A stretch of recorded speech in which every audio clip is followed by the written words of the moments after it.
Cajun capital of the world.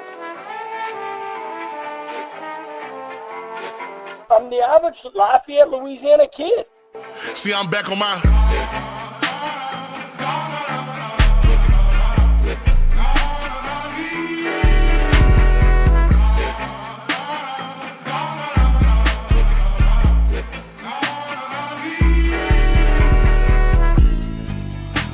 Hey, fellas.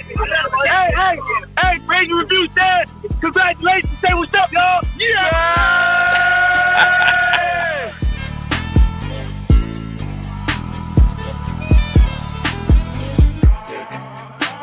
People that have courage don't have no extra gene and no difference in you. The difference is, are you going to sit down when it's time to stand up?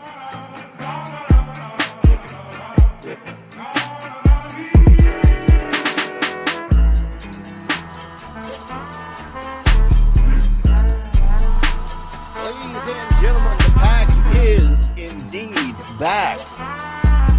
Baseball season is in full swing. Lots of games going on right now, in fact, that we're missing. That don't involve the Cajuns, so I'm not so hurt about that. What's going on, boys and girls? It is Nick. We've got Natty Daddy Cole with his good Catholic shawls on his head. I remember one time I had it on, and I ordered a pizza that night, and of course shrimp pizza. All right, we got to get this right. And I guess the person who was bringing it to me didn't understand, Catholic tradition. And didn't speak English, so she kept telling me your head, and I'm like, I know, there was a language barrier there, Cole. So you always get the weird comments sometimes for people who don't get the Catholic thing, right? Absolutely, yeah. But I mean, down here it's not often. I mean, if you're living down here, you're pretty much familiar with the culture, especially with how rooted we are in Catholicism. So. Yeah, man. Sure. We got off at 5. Me and Blair took the kids to mass at 6, and we were able to get back and feed everybody, bathe everybody, and I was able to jump on with you boys. I'm excited to recap the first weekend of baseball. Me too. I'm excited to be back in Lafayette. Been here all week. I'm in the Domingue Funeral Home, as you can see, at my mama's house. She's watching. I just sent her the link, so I'm sure she's going to walk in here in a little bit and hit me. But glad to be back in Lafayette. Caught lunch with the voice of the Cajuns, Mr. Jay Walker, today. So that was nice to catch up with him. And, all in all, just good to be back in Lafayette. And speaking of being back in Lafayette, got to welcome our boy in to talk some baseball today, Mike Beerb. And funny story, and I'll ask Mike about how, he became a baseball fan, all that stuff. But funny story is that we're sitting there talking, and my mom was a Beerb, is her maiden name. So we started, I was like, oh, we're probably related. And he goes, yeah, we lived off of, and he told me the street, and I'm like, oh, that's like 3 streets down from my parents' house. And he's like, yeah, my sister's Ramey. I'm like, your sister's Ramey Beerb? Like, holy shit, we went to school from kindergarten through high school, so I'd known Ramey forever. And it's just funny because I think she used to call you Mikey back in the day when you were small. But what's up, Mikey? What's up, Mike Beerb? Happy to have you here, man. Tell us about why you're here, why you love the Cajuns. What you gonna talk about tonight? Man, grew up watching the Cajuns. It was when 2018 was when I wanted to take a step up, and then we got season tickets. And since then, it was just lights out. We're pretty much at every game. We don't miss. I just love it, man. Love being out there, especially on a Friday night. Yeah, and apparently Cole vouches for you. He says you know your shit, so we're going to test you in a little bit. We're going to see what you think about these Cajuns, all right? So don't be nervous. You look like you're already relaxed. Some guys come on here all scared. You look like you're fitting right in, man. If we talk shit, talk it back. Let me tell you something, Nick. You know why he looks so relaxed? Because a person that knows what they're talking about doesn't need to be nervous. That's the old saying, right? And he also just froze, so that's why he really looks relaxed. Boys, we're going to take a quick break. We're going to go thank our sponsors. When we come back, we'll get into the 2026 baseball season in just a moment. But first, we got to thank our people. We'd like to thank the following partners who make Rage and Review possible. Our title sponsor, the Best Stop Family Market, with locations in Katy and Baytown, Texas, Toledo Bend, Karen Crow, and of course the official location opened in 1986 in Scott. Visit the Best Stop and ask about the Rage and Review tailgate platters. Gulf Coast Bank, title sponsor of the Tailgate Show every Saturday, 3 hours before kickoff. Planet Radio 106.7, Lafayette Roofing, The Yard Goat, Yes Please Branding and Marketing, Old Time Grocery, Stride Safety Solutions, Eat Lafayette brought to you by Lafayette Travel, Ragin' Hydration, and Dr. Brett Venable at Recovery Chiromed. And we'd also like to thank our Patreon sponsors listed here. For only $2 a month, you too could have early access to uncut interviews before they air here on our shows. You also get an exclusive Patreon icon next to your name on Cajun Threads, the official message form for Rage and Review. If you are interested in joining as a Patreon, visit us at patreon.com/rageandreview. Thanks to all of our corporate and Patreon sponsors for making this show possible. And a special shout out to the original Best Stop in Scott, man. I went there just to, I was going to treat my parents to some fillets. So I pulled up, or actually I called the day before and I said, hey, I want to pick up some fillets tomorrow, unseasoned. And they were like, how thick? And I said 3/4 thick. All good.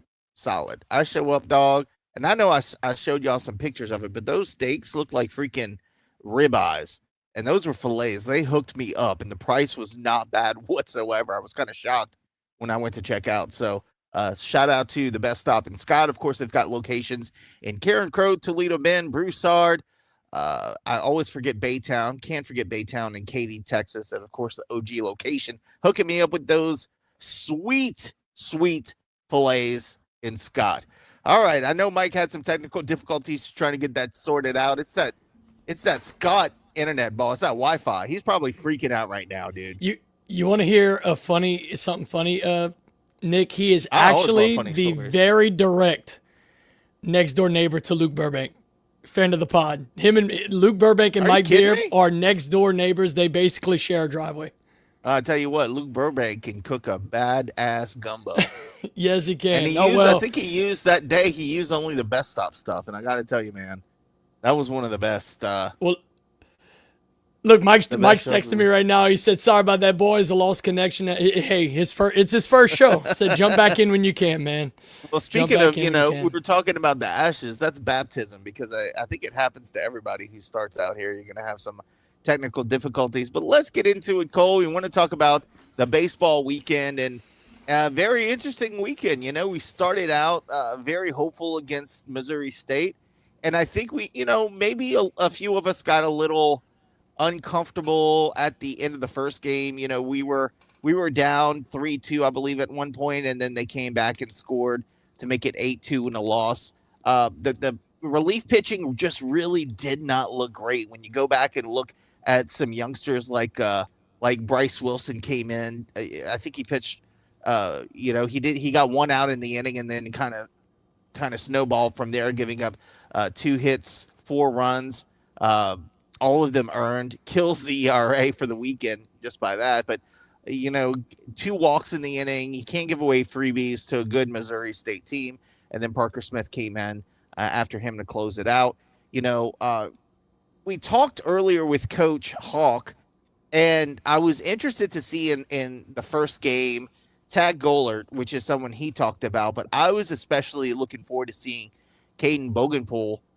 And holy cow, man, that guy lived up to the hype. I mean, that dude is great. He's going to be a high round draft pick, I think, for Major League Baseball. But let's start with game one in general. Cole, your thoughts on how that game ended? Obviously, I don't think we were too disappointed, but the bullpen certainly let us down. Thankfully, last night, we'll talk about that, we kind of got a little bit better feeling in our stomachs. But let's talk about game one, Cole. What did you think about it? Yeah, well, I'm going to touch on Bogenpool real quick, Nick, and you're 100% correct. I mean, he's going to be a possible first-round pick just by his size. It's so projectable.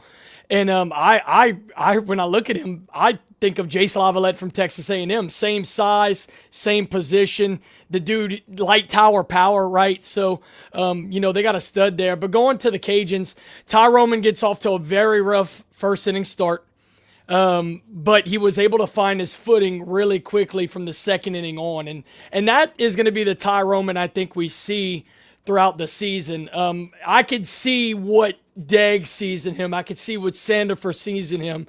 The dude is a gamer. The dude, he was able to rebound mid-game when he got into a tough spot and finish strong. Now, obviously, getting behind the 8 ball early in a start, especially your first debut for the Cajuns, is not ideal, but the way he was able to bounce back shows the fan base equally as much as if he would have won the game. At least it does for me.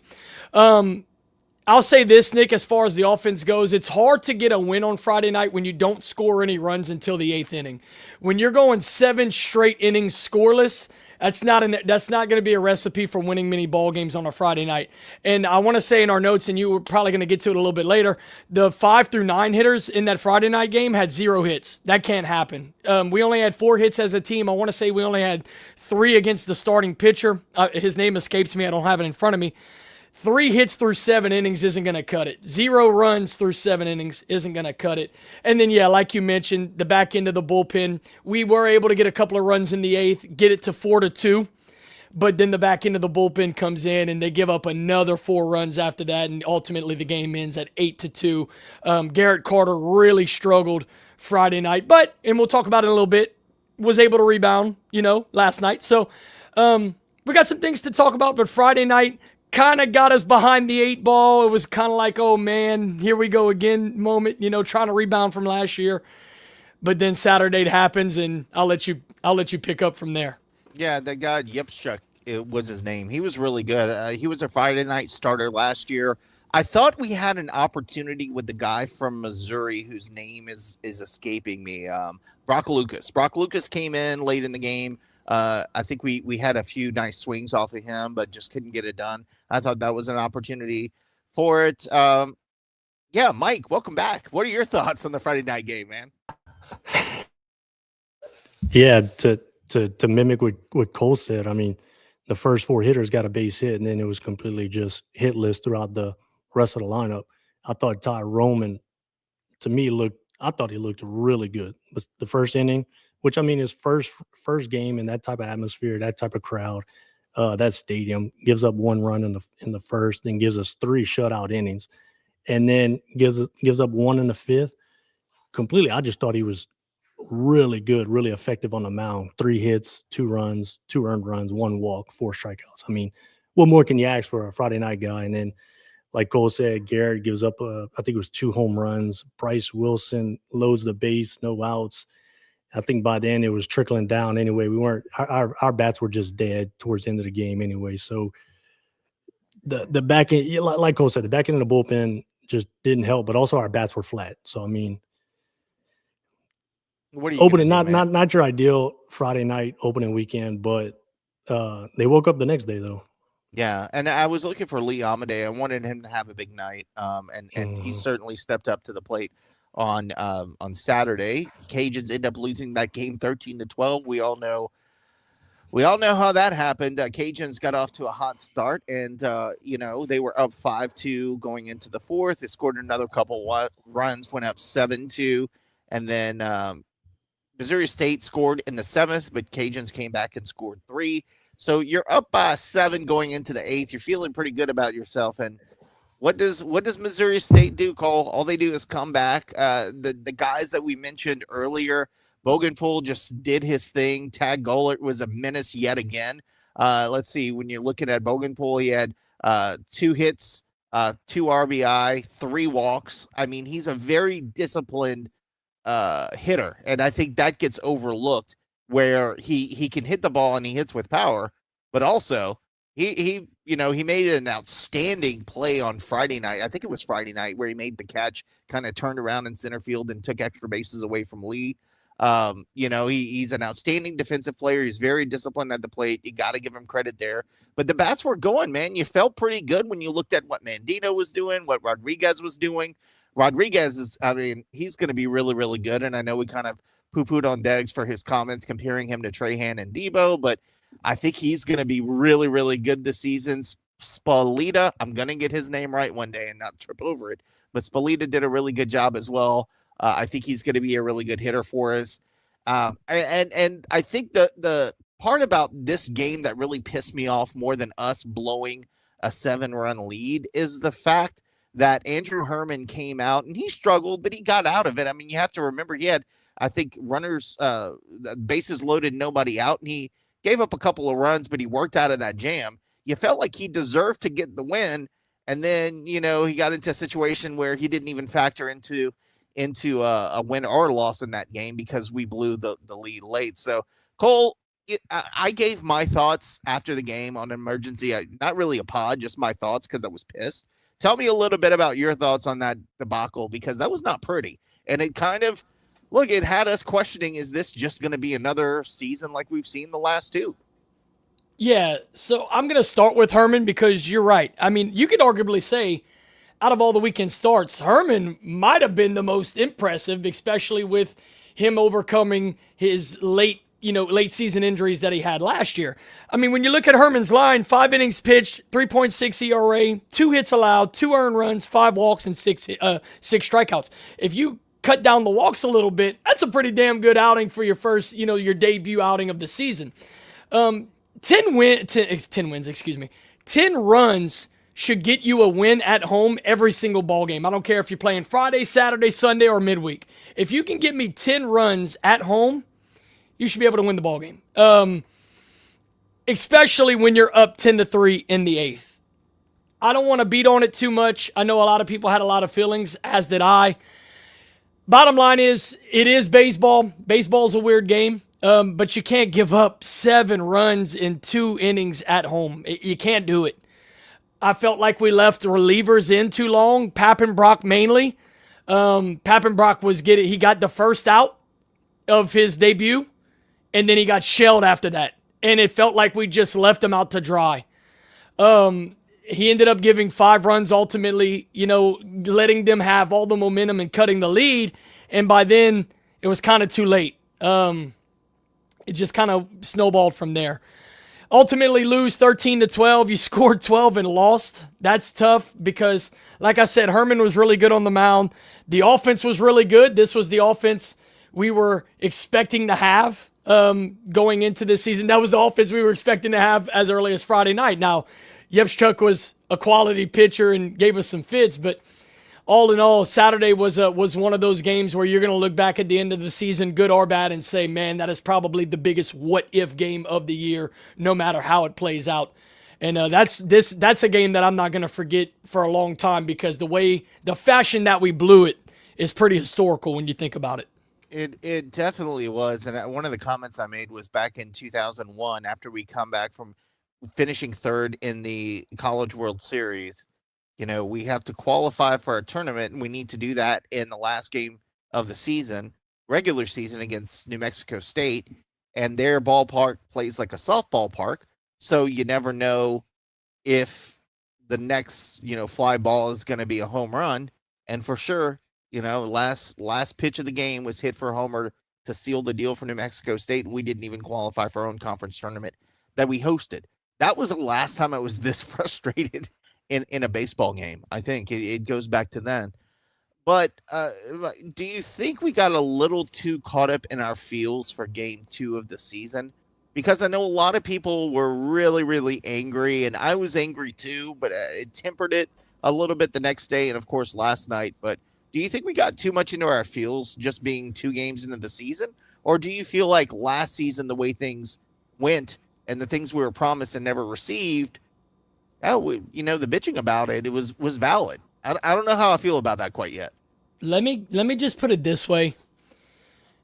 Because if you felt, pissed off, you're completely justified. Nobody should be able to sit there and tell you that it's only game 2, right? Because blowing a 7-run lead in 2 innings at home, I don't care whether it's the second game of the year. I don't care if it's the second to last game of the year. But at the same time, yeah, it's a marathon. I said that before the season started, right? At the end of the year, we could be 40 and 20 and whatever. But the point is that you're still justified in your feelings that you can't blow that kind of lead. I don't care what number game it is, right? Now, the other thing I want to say, Nick, and I know we talked about this in good detail in the group message, these fans are starting to get justified with saying, why do we have to wait for this team to get warmed up to hit their stride? Why aren't we not ready to go when the season starts? Like, and why? It's every year, Cole. Right. Every year, man. And listen, the last 2 games, the Sunday and of course last night, which we'll get to, it's kind of totally changed perspective on things. I think we're playing good ball the last 2 games, but the point still stands. Why are we not ready to go out the gate? Why does it feel like every single year we got to give these guys a month to get quote unquote warmed up? Why do we have to play 500 ball for a month just to finally hit our stride instead of being ready out the gate? And my only thing is that's a leadership thing. And I'm not calling out Deggs. I thought that Deggs actually did a pretty decent job coaching this weekend. He left the lineup alone for the most part. Hitters got to play in their positions. There wasn't too much, carouseling around as far as positions go or batting lineups go. But the point still stands is, preparation starts with coaching. And if every year we're saying, you got to let the boys get hot, you got to let the boys warm up and get a couple weekends under their belt. Well, why?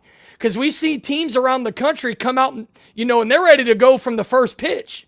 And I think Cajun fans are just ready to be back to that point. We're ready to be in our seats at the Teague opening day Friday night.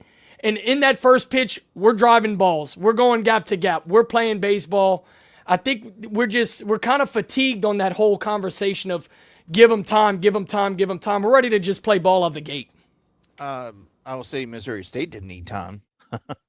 They showed up and ready to play, and they didn't hesitate. And they're so physical at the plate, man. And it felt like that game, that's who we want to be, and that's what we expect to be, because that's what we have been under a Deggs coach team in 2014. And I understand that was a special year that doesn't happen often for, quote, mid-majors like ourselves, but you got to come better out of the gate. We just look unprepared when our results are what they are. And I agree with you. There's no excuse for coming out the gate so slowly.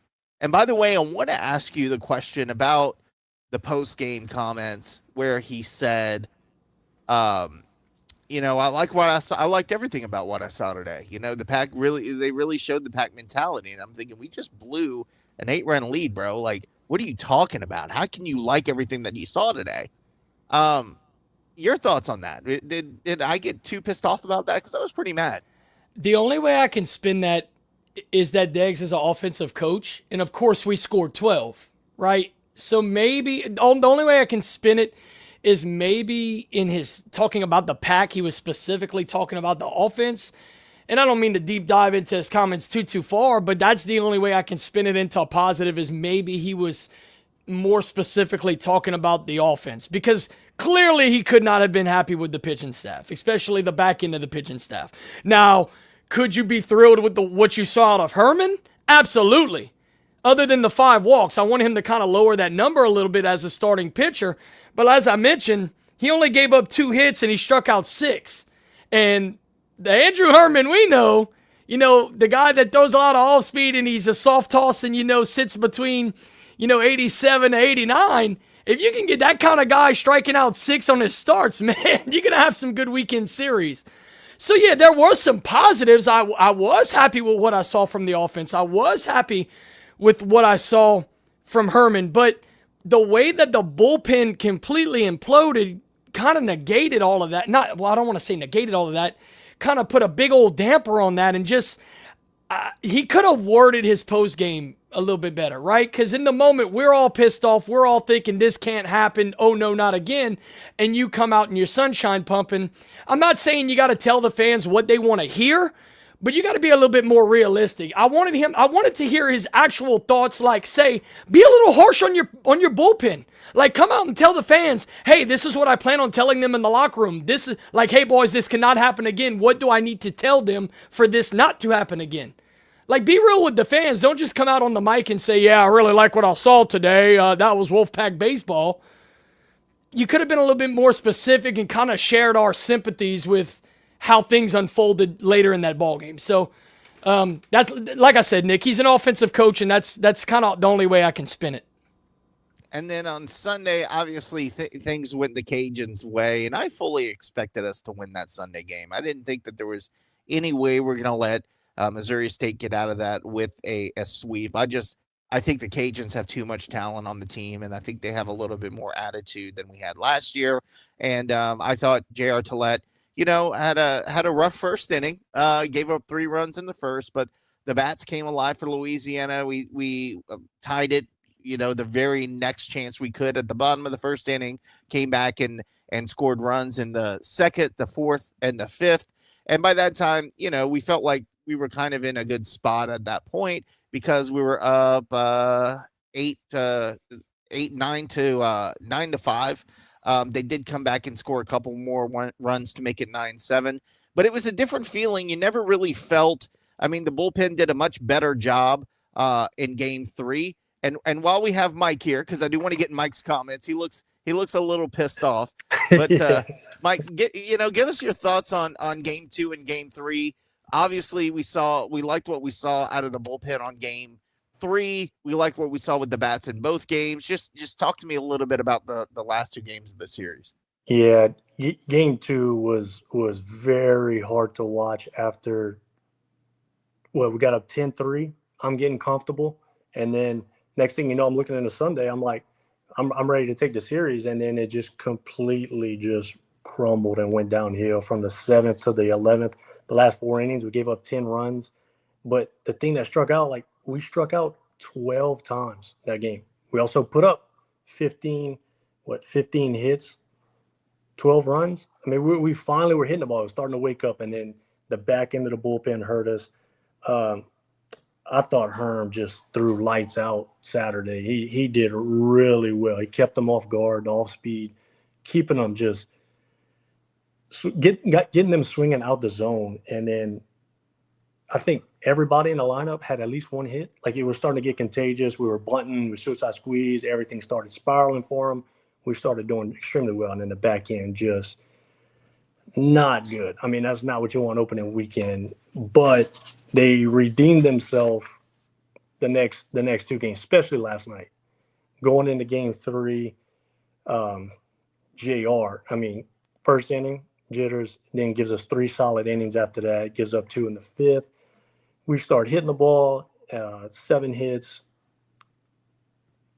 Things start looking good. We go to back-to-back jacks with Rigo and Lee. Single by solo homers yet again. It's playing as these last 2 years, man. Oppo tacos for both of them, but I thought that was a good win. We kind of needed that one, right? Don't want to get swept at home on opening weekend, but in the 9th, we give up that 1 run. Carter, he was better, but you could tell that first outing for him was obviously not his best, but he did redeem himself. He did look a little better. The guy pumps 95. I mean, he looks the part, plays the part. I think he's going to be good for us in the season when it comes. Do you guys think that the middle game of the series will come back to bite us at some point? Let's say we and Missouri State are in the bubble. I'm worried about that because Missouri State is good enough to be in a regional. They should have been last year. They were one. I mean, they only didn't get into a regional because they lost a conference tournament game against Murray State, who, of course, went into the College World Series. Do you guys think that middle game will hurt us later in the season? I'll start with you, Cole. Or do you think that's, it'll be long forgotten by the time the season ends? Well, to answer your question, it's really going to depend on how Missouri State ends their season. If they have a good, strong season and they make a deep run, then that actually benefits us. If they have a lousy season, then yeah, if we're sitting on the bubble, we're going to be saying, what if? Ultimately, I'm going to be honest with you, I didn't really see much separation. If you take it into like an overall view of the weekend, right? I didn't really see much separation between us and Missouri State. They do have a lot more power, obviously. We talked about that in the breakdown of them before, last Wednesday. They're going to be a much more powerful team, but overall, I thought they were a very comparable team to what the Cajuns have. That's why the games, especially the final 2 games, were so tight, is because we found a way to play kind of similar baseball, just in different ways. They are more power, we're more small ball, but I don't know. It's weird, but ultimately I feel like we have the same level of talent. Now, Missouri State is a younger team, and they're playing in a new league, the Conference USA, with Dallas Baptist. Keep in mind, Dallas Baptist is going to be considered the cream of the crop in that bracket, as is Louisiana Tech. I know they're projected to finish pretty high over there. So, yeah, Missouri State out the jump in that conference is going to have better teams under their belt that's going to help them out with an RPI. So all we can ask for as Cajun fans now is, you kind of just got to brush the dirt off your shoulder, let it go as much as you can, and just hope that Missouri State just has a great season, because that at the end of the day, if they do that, that loss doesn't kill you. I think from a hitting standpoint, they had dependable guys. They had the two guys that you knew were going to do damage, and then the rest of the lineup complemented that. I don't think going into the season we knew, like Lee can, when Lee has a day, man, Lee has a day. But Lee doesn't always have a day. So he's not like a Bougainville where every time he goes up to bat, he's a threat to do something, and he's very disciplined. And I love Lee, but like I said, that's not an every game thing for Lee. And his dad will tell you that because he likes us getting on his ass. So sorry, Lee. But I'm going to ask you this, Mike. I think we were much better defensively this weekend, but also better defensively than Missouri State, because when we started our little chaos thing on Saturday, that rattled them. That rattled them big time, and that parlayed into later in the series where they couldn't make routine plays at times. I thought we rattled them a little bit. I thought we were a little better defensively. I agree. That third baseman was all of 6'5", 230, 250. That was a big boy. And when I saw him, I was like, we have to bunt down the line, get that guy moving, get him out of his comfort zone. I thought that series could have easily gone either way. I think their top hitters were really strong all weekend. We just didn't do anything productive on the backside of the bullpen and enough hitting to win everything. But that's going to be a top half team in that conference this year. That they can jump on a fastball, and then which I think, to me, in my opinion, resorted to our back end of the bullpen on game 2 having to throw a lot of off speed. Cody Brash throws 98, and he wasn't throwing any fastballs. He was throwing everything off speed, and it just happened to spike it going down. But they are a really good fastball hitting team, and I could see them definitely being at the top of that conference with DBU, and they extremely impressed me all weekend. I hope they beat Louisiana Texas for sure. All right, so coming out of the weekend, we felt a little bit better on Sunday, but felt a lot better last night as Louisiana gets the 3-0 win over the Rice Owls in Houston. That was really, really good to see. I think the story for me, KG, I'm not going to go too in depth into it because it was kind of halfway listening. It was Mardi Gras night. It wasn't on TV. I'm trying to listen to the game in Legends. It was loud in there, but I was watching the live stats and caught a couple innings. To me, the story is, again, Sawyer Pruitt. He is so good, man. He's going to be so good. I think when he puts on a little bit of, he's a tall, lanky kid. When he puts on a little bit of muscle with some conditioning and he gets his velocity up a little bit, he's going to be dangerous. And we're going to have to find a way to hold on to him. But to me, the story of the game was Pruitt, but also the ability for the back end of the bullpen to come in and reprove themselves. And I think that's what we all needed to see, to take a breath. And look, Rice might not be very good this season, but to go on the road after the weekend you had, to get a 3-0 win, to grind it out, to have the back of the bullpen come back and show you something, show you what you expected to see this weekend, it was really, really good to see. Yeah, I mean, keep in mind, this is a team, the Cajuns, that got swept in the midweeks by a team like McNeese last year, right? So midweeks have never been a gimme for us for the last couple seasons. So, yeah, to go to Rice, who is a historic ball club, yeah, they're on a couple down years, probably going on about a decade of down years. But to go to a historic, program like Rice, go to Houston, get a shutout win, it's huge. But I want to piggyback on what you said, Nick. You said Sawyer Pruitt was the star of the show, and I personally believe he was too. But you can make the argument that 3 freshmen have been the star of the show to start this season in Blaze Rodriguez and Sawyer Pruitt, and then you got Colt Brown behind the dish just being an absolute stud. You got 3 true freshmen that are stepping up and doing these things at a D1 program. I consider the Cajuns to be an upper-level D1 program. It's not like you're going to the bottom of the barrel here. So kudos to all 3 of those guys. But, yeah, I'm going to talk about Sawyer real quick. 4 innings pitched, no runs allowed, 2 hits, 1 walk, 4 Ks. A true freshman, 6'7". Love it.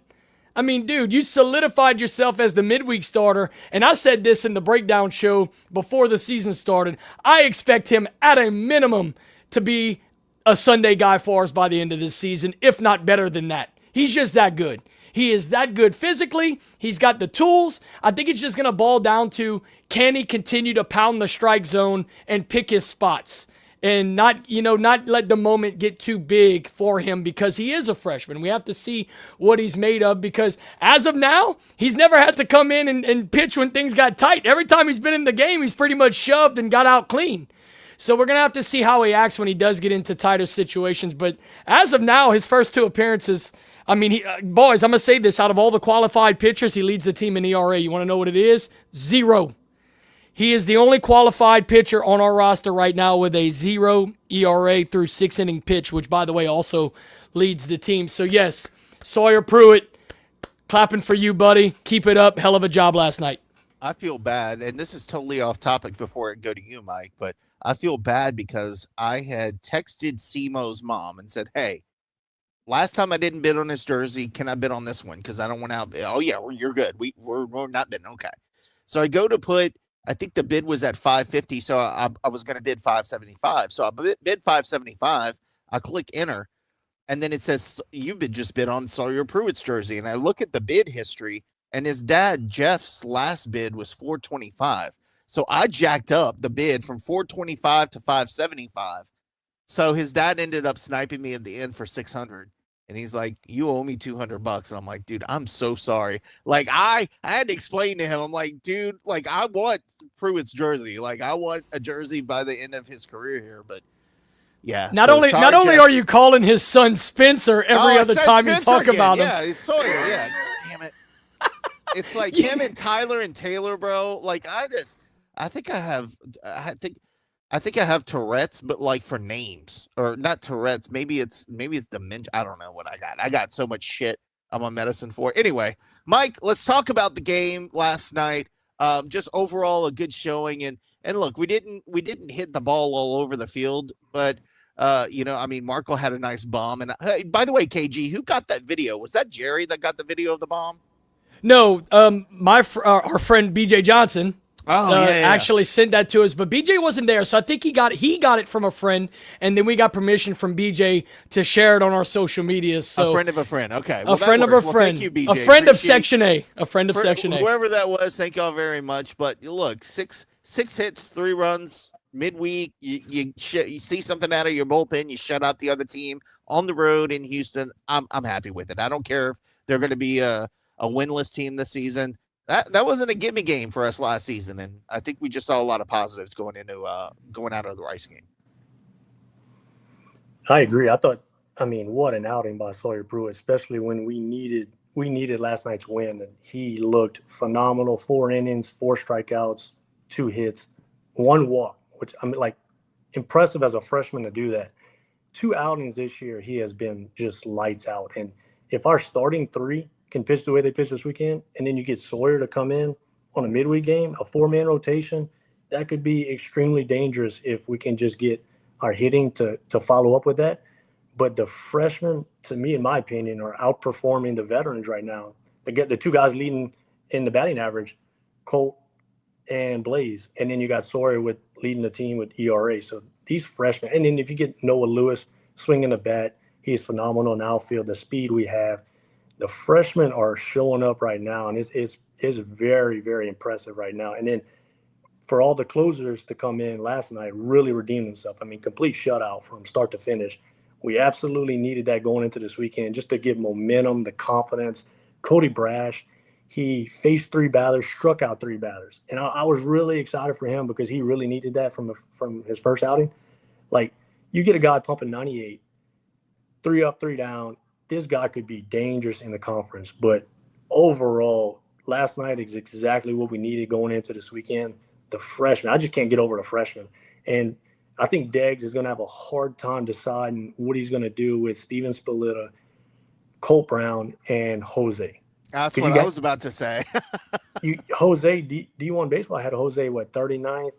Colt Brown hasn't done anything to take him out of the lineup. The first I can make an argument that you can't. I mean, look. I have Cole Brown's stats in front of me. He leads the team in batting average right now, batting .313. Tied for the team lead in at bats. He has 5 hits, which leads the team. I mean, he's the way he's hitting and playing behind the dish, because he's pretty solid back there too. Now he had his couple pass balls. Some of them were in the dirt, but there's an argument to be made. You can't take him out the lineup right now. I can make the argument you can't even take him out from behind the plate. I agree. And if you put Jose down there, you gotta move Colt to DH, but then you take the bat out of Steven Splitter's hand that has power. He's a guy that was in the finals for the home run derby, but I've seen him take multiple home runs out in the inter squad. Like, that is a good problem to have, but I'm interested to see how Deggs is going to control what he's going to do with those 3 guys. Let me say something about Splitter real quick too. Everything he hits is hard. Everything. But not only that, y'all might not even know this. He leads the team in walks right now. So he has a great eye at the plate. He knows what he wants to swing at. He knows what he wants to hit hard. I agree with you, Mike. It's a challenge right now for Deggs deciding what he wants to do, not only behind the plate, but at DH. Because it's a good problem to have, but it's a tough problem to have because all 3 of those guys deserve to be in the lineup.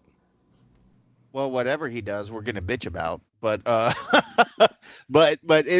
agree with you, man. It's hard not to put Jose back in, but then again, if you do, then you're causing other issues. And I'm glad I'm not the guy who's getting paid for it. And he's got another probably couple of weeks before he has to make that decision anyway. So we'll let Colt sit there with his .313 batting average, which is leading the team. Also, slugging .375. Then that's followed by Blaze Rodriguez hitting .308 on the season. 13 at-bats, 5 runs, 4 hits, and slugging .308. Drew Markle slugging .429 right now, batting only .214, though. So as he gets more at-bats, you'll see him kind of pick things up as we go. And then, look, just again, all in all, happy with the better defensive plays. And I know we had a couple of breakdowns this weekend, but nothing as compared to what we've seen the last couple of years where you felt like our defense let us down so many times. So I'm excited to see what this team can do and certainly encouraged after the last 2 games. Boys, we go into the weekend now to face the Terrapins of Maryland, who, years ago coached by former Cajuns coach John Sheff, who is now at Virginia Tech, but is now coached by Matt Swope. And what the hell is a terrapin? KG, is that something we put in a gumbo? Yeah, it's a snapping turtle, something like that. It's a snapping turtle. Oh, I'm telling you. You saw who was it? The Fishbowl Sports Radio put the video of the guy holding a big old snapping turtle in the parade. A snapping turtle. What the hell was that? So we're playing the snapping turtles, boy. The Terrapins of Maryland coming in at 3-1 overall. They won 2 out of 3 against UNC Wilmington, actually traveled to Wilmington for those games. They won the Friday night game 5-3, lost 8-4 on Saturday, and then in a doubleheader came back to win later in the day 5-1. And then they put a whipping on Georgetown in College Park by a score of 16-3. Cajuns will face off against them on Friday night at 7 p.m. Well, I guess that's 6 p.m. because I'm looking at Eastern time. So 6 p.m. at the Teague. That will be on ESPN Plus. Saturday game at 2 will not be broadcast on ESPN Plus. So you'll be wanting to listen to the game, Jay Walker on the call. And then Sunday we'll be back on TV at 1 p.m. KG, I know you did a little bit of research on the Terrapins. Talk to us a little about what we can expect this weekend. Yeah, so a couple of offensive notes that I'm going to start with. They have 3 players that are currently hitting over 400, led by their catcher, Rylan Stockton. Rylan Stockton's hitting 500 through 4 games. Just for reference, the Cajuns have 0 qualified players on their roster that are hitting over 400. They also have 4 players with 5+ hits so far. They're led by their left fielder. Let's see, I think his name's Braden Martin, who has 7. The Cajuns only have 1 player on their roster right now that has over 5 hits, which is Blaze Rodriguez. 3 players on their roster with a home run, led by DH/first baseman Costello. I want to say Ryan Costello is actually an LSU transfer. Correct me if I'm wrong. But Costello has 2 home runs on the season. And then for reference, the Cajuns also have 3 players with a home run on their roster. 4 players slugging over 500, led again by their catcher Stockton, who's hitting 800. The Cajuns only have 1 player on the roster, which is Lee Amade. 4 players on their team with a steal, but they're still heavy. And what I mean by that is, let me see, I have it right here. They have 4 players on their roster with a steal, but they have one guy who's Braden Martin, the left fielder, who has 4 of those steals. So that's the guy that we got to be aware of when he gets on base, with nobody out. The Cajuns, that's the one thing that the Cajuns have a little bit better than them. The Cajuns have a little bit more speed. They actually have 6 guys on the roster that have a steal up to this point. But the last thing I'm going to say as far as the offense goes, they have better offensive numbers than the Cajuns in every single category other than RBIs, which they have 23, and walks, which they have 17. Believe it or not, the Cajuns are tied with them in both of those categories. So on paper, they are a step ahead of the Cajuns offensively. Now, that could be because they just dropped 16 runs on Georgetown, which probably skewed it a little bit. So we'll see. Mike, I'm going to turn it to you, though. I know you kind of did a little bit of homework on Maryland, too. What do you think about their offense that we have coming in this weekend? Yeah, I agree with everything you said. They're coming into this game, they're pretty top-heavy as far as hitting, but they have guys that can really swing it from a statistical standpoint. Control the game. They also have, according to D1 Baseball, D1 Baseball has them projected to be kind of lower end of the Big Ten, but that's no walkover, right? That they're in the Big Ten for a reason. So I think they're going to be really good. We also, I feel like we kind of mirror each other. They're a little better in almost every stat, but if we do our part, control our games, limit the walks, limit the hit by pitches, get the bats going. We have made an error in almost every game we have made an error in every game except last night. So just kind of beating up ourselves. If we don't do that, I think we do really well. The bats got to show up. I think they have more slugging percentage than us, but I want to see us drive the ball. We need to hit more for power. We need to hit more doubles, and I would like to get 2 or 3 home runs this weekend to compete with this team, but they kind of mirror us to an extent. Their back end also had a little higher ERA, so did ours. So I feel like this series could go either way. It's kind of who doesn't mess up, who pitches well, who has more command on the mound, and who makes more base hits. We got to do our part. Yeah, I mean, look, let's talk about the pitching because I have this right here as well. We're gonna see Lance Williams on Friday night. He's a transfer. It escapes me what school he comes from, but guys, I want to tell you this: he throws in the high 90s. He's got electric stuff. He did get the win last Friday for Maryland. I have it right here. ECU transfer, Lance Williams from ECU.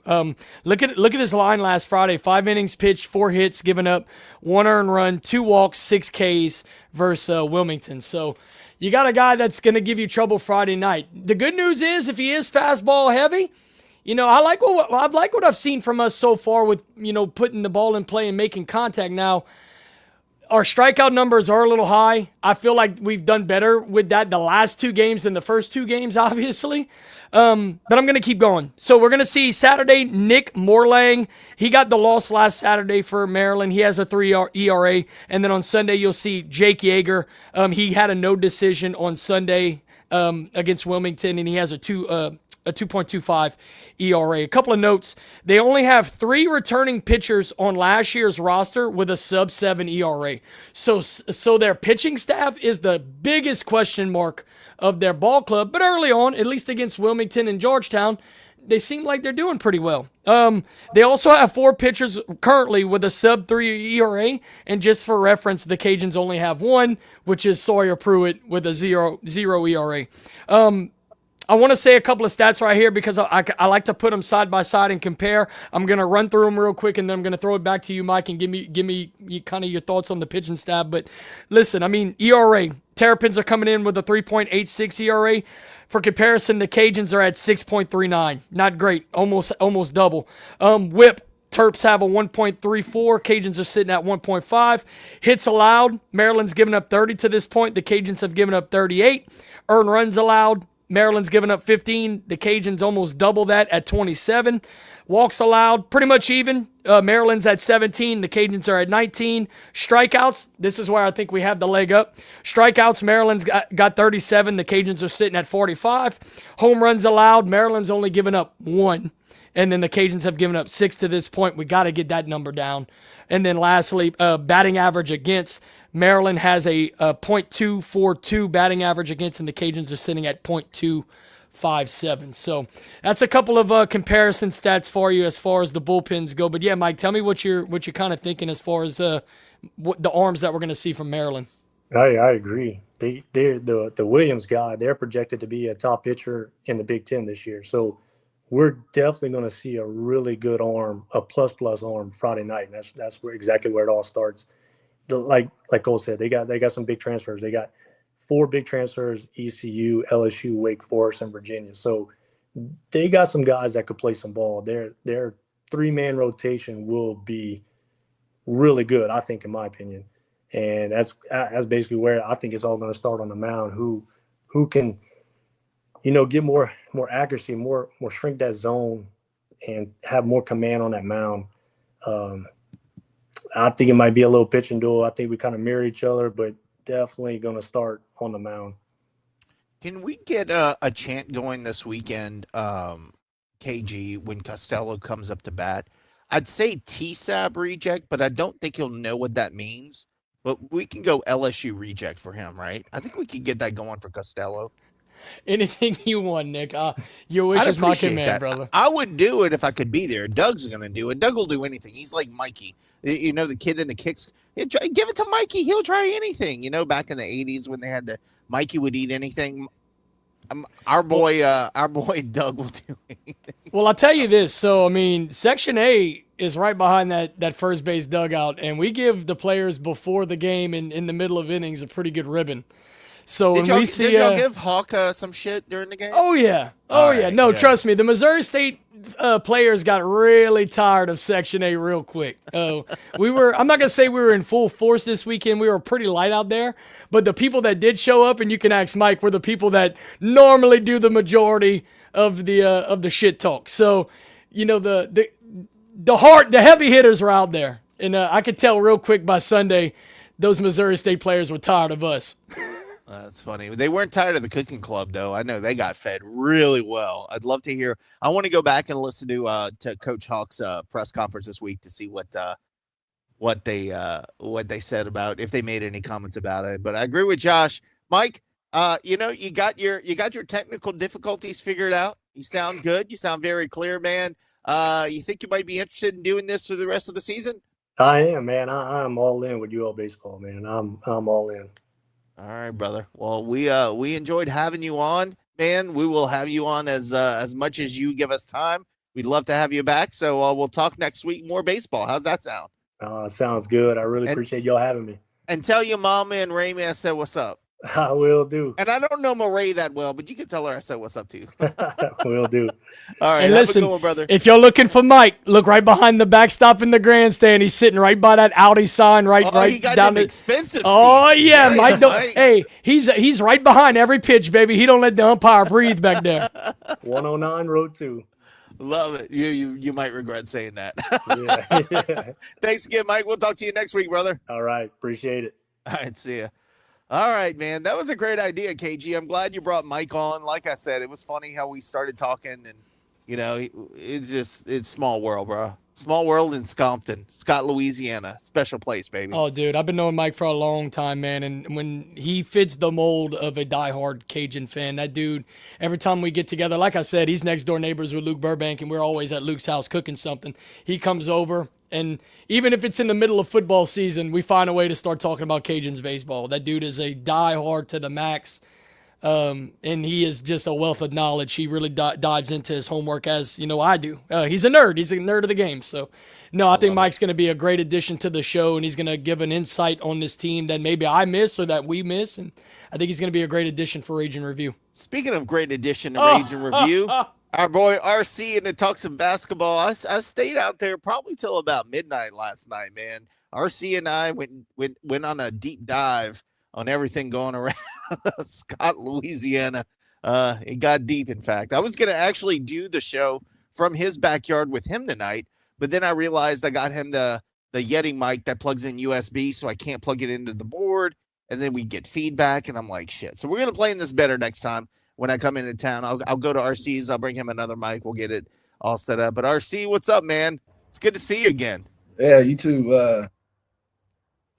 Mike was good, man. I like that. I like that he was willing to come on and spit some of his knowledge. And as somebody that doesn't know the game of baseball as well as somebody like him or you guys, it's good to listen to his input and his insight on not just the series this weekend, but for the Rice game and the upcoming games as well.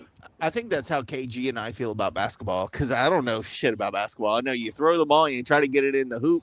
And I know Danny Broussard is about this tall and he stands on his tippy toes to take pictures. That's about all I know about basketball. But enjoy watching the Cajuns this year, man. And speaking of the Cajuns, they drop a close it was a close game to Coastal Carolina at home, then go to Old Dominion, drop that one. Talk about those two games, man, because I felt like we had a chance to win against Coastal, but the ODU game, you felt like you should have won that game, but maybe their record doesn't reflect the talent on the team. I'm not sure how to feel about that one. So tell me your thoughts. Yeah, I think that the Coastal game, it was frustrating because it seemed like every time we tried to get back in there, something would happen, and their guard Beetle, he just took over the game, and we had no answer for him. It was a game that I think we probably should have and could have won, but it is what it is. Kind of the same song and dance on the road this year. We keep it close all game with ODU. They go on a run, we come back, we cut it to whatever, and then they just kind of pull away, the last few minutes. But their guards and Coastal's guards, they gave us fits on our man-to-man defense, and I said this on threads, and like Cole was saying something about ODU, and I said, man, we're gonna have our hands full with them. You can't look at their record. They just won last week. They beat Georgia State, and then they had lost to Marshall by 2, and Marshall's at the top of the division or the top of the league. But I guess that's not really saying much because the number one team has 5 losses, and we're tied for 10th at 8, so at 8 losses. So there's a lot of parity in the league, and just whenever I thought that Troy was going to kind of pull away with it, now they got App and South Alabama that are making a push too. So it's still wide open. These past 2 games are really frustrating, especially ODU on the defensive end, but we still have a chance to make some noise to get into a good position for the tournament.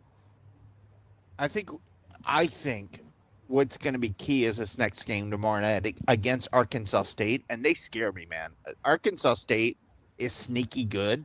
Their record may not reflect it in conference, but I think they've got, from what I've seen, they play a good brand of basketball. Do you think, I'm not going to say make or break it for the tournament, but do you think that's obviously every game the rest of the season is a key game, but that Arkansas State game to me is going to show me a lot on what we do the rest of the season? Yeah, you have to win at home. It's just that simple, man. We have them and Texas State on Saturday, and then we go on the road to finish out against Troy and Arkansas State, and you take those 2 games on the road. That's going to be difficult to win at either one of those places. So, if we want to make a push at the end of the year, it's imperative that we get these 2 home wins this Thursday and Saturday. As far as health goes, how healthy is this team right now? Because I know we had a bunch of setbacks throughout the season. Are we kind of back at full strength, or is there anyone that we could really use at this point that might be out the next couple of games? No, Milan was out for a few games with a concussion, and it looks like they've kind of been trying to work him in the last few games. But other than that, everybody else is out for the year. So, it kind of looked like during the Coastal game that Darius Woodson, he came up kind of limp on one of those rebounds, or he tried to block it or something, and they took him out and he ran to the bike or whatever, and they checked him out. But as far as I know, it's probably all just end of the season nagging injuries. But I don't expect that we'll have anybody else that comes in that isn't contributing right now.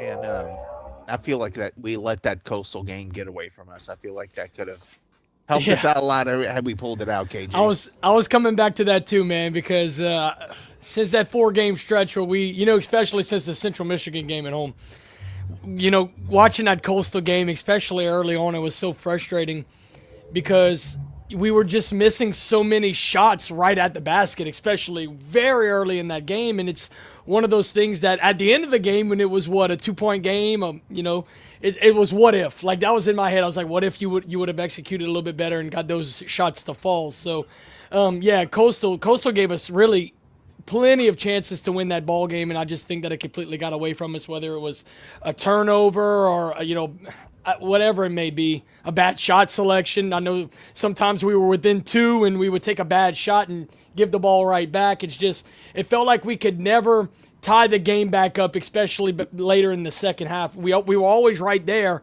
Yeah. We could just never tie it up. And I was telling myself, if we can just tie it, we could probably take the lead and win it down the road.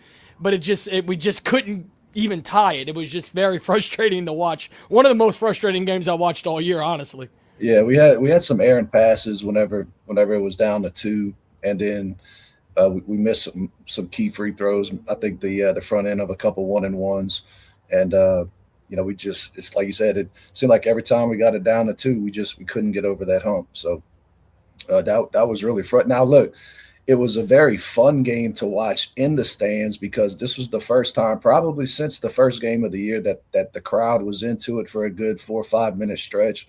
And, I don't know what the attendance was. I think it might have been 3,000 or whatever. But even in the Cajun Dome, 3,000 people in there, whenever they start to get loud, it's loud in there. And it starts to get fun. And the players feed off of that. But, we couldn't finish it out. It was frustrating. I need you to tell Christian to tell his people on campus, we're giving away a freaking 75-inch TV. And look, some of the students – credit to the football team. They showed up. We had some students there. Nobody followed the rules. Somebody yelled at poor Tori Trahan there, say, "Hey, where's my TV, bruh? You got to follow the rules. You got to say ouch here with a picture of the scoreboard. You got to tag us in it, and then you have a chance to win a TV. But what can we do to get more student involvement? I get it was a busy week with the Mardi Gras and all that, but man, I'm craving students to go to the games, and I don't know what else we can do. I'm hoping some of them are listening, or somebody will tell their kid to go and take a picture so they can win a TV. But what can we do to get better student engagement, dude? Well, let's just say this. It's pretty sad when an outside podcast driven by fans is putting on a giveaway just to draw attention and try to get students to the game. Why is that? Hold on, but time. And I'm not being ugly against the administration. Cole, there's nobody there. Well, man. No, but I'm just saying, why does that fall upon us to do a giveaway like that? And I know that we had to get approval from the admin and all of that, but where's the ideas from inside the athletic department to do things like that? Secondly, I'll say this, and it's an obvious saying, but winning cures all. If we were winning more games, the stands would be a little bit more full. But with that to be said, yeah, students should be supporting, their team, right? Like when I was in school, I couldn't imagine missing a football game. I went to a lot of basketball games when I was a student with my red dot card. I went to baseball games. Basically, I used my red dot card as a season ticket. If we were playing, I was there. But, maybe not everybody thinks that way. I just couldn't imagine not thinking that way. Well, I know that the basketball team was at every single football game that they were able to attend. And just want to give a shout out, to the football team to coming out and showing the same support for them. Maybe we could try to get Caden to reach out to some of his buddies and spread the word on campus. Like I said, last week, Thursday night, there's nothing to do on a Thursday night at 7:00. What are you going to, the football's over, go watch some basketball, go cheer on the Cajuns and try to win a free TV. I agree, man. I just, I don't know. Maybe it's just a different time, guys. I mean, we don't have the basketball legacy we used to in the Blackham days, and we're going to talk about Bo Lamar in a second, but man, those days were special. And I wish we could capture a little bit of that back with student support, but let's talk about Bo Lamar. Obviously a huge loss, just a big a legend of Cajuns athletics. Everybody knew Bo Lamar. Even my dad, who's not a big basketball guy, knew who Bo Lamar was. And I feel like we got to get these guys, and maybe we need to do a better job because the university doesn't have the capacity to do it right now. We need to do a better job of getting these folks on interviews and like we need to get their legacies and them talking about their experiences documented, because we just lost somebody that we could have asked 1,000 questions to and learned about, what really happened during the Errol. Yeah, and I say Errol, the Beryl Shipley days, and learn what happened, during the Blackham days and how special that was and what that was like. I feel like every time we lose one of these icons, we also lose all the information that we don't get from them. So maybe it's upon us, KG, to do a better job of getting these folks on here separately, not even as an interview for us to share, but like later to share and put together. But it's like the Cajun culture. It's slowly kind of dying, and we need to start rejuvenating that. I think with the Cajuns legends, we need to start doing that, and maybe that will hit a connection with someone locally and say, wow, we do have this awesome history I didn't know about. No, that's a hell of an idea. And that could be its own standalone thing. It could be like a 30-minute interview with Cajun legends. Like you said, maybe the legends that are kind of getting up in age and you want to document their time here. That is actually a fantastic idea, Ron Nick. Guidry, we need to do that, because I know Ron's done interviews, but Ron's not done interviews with us. Like, we could go on the interviews as a local Cajun coonasses and have a whole conversation with Ron that you've never heard the stories that I've heard, So I think it would just be different. I don't know. Well, I spend almost every Easter with Mr. Ronnie, because he's my Uncle Bobby Battle's best friend. They basically next door to each other. Oh, Lord, you friends with the Battos. Lord, so mercy. When I tell you that Ronnie Guidry shows up to Easter in a little Hawaiian style button down shirt and Crocs, you would never know that dude is one of the best left-handers in Yankees history. So, yeah, to have a guy like Ron Guidry on, and not even just him though. I mean, you can talk any sport, really. Basketball, Bo Lamar is a perfect example. How cool would it have been to get him in here talking about how electric, the Blackham was? Because I'm going to be honest, I was born in 94. I don't really know anything about that. All I know of the Blackham is it being a livestock venue, unfortunate for me.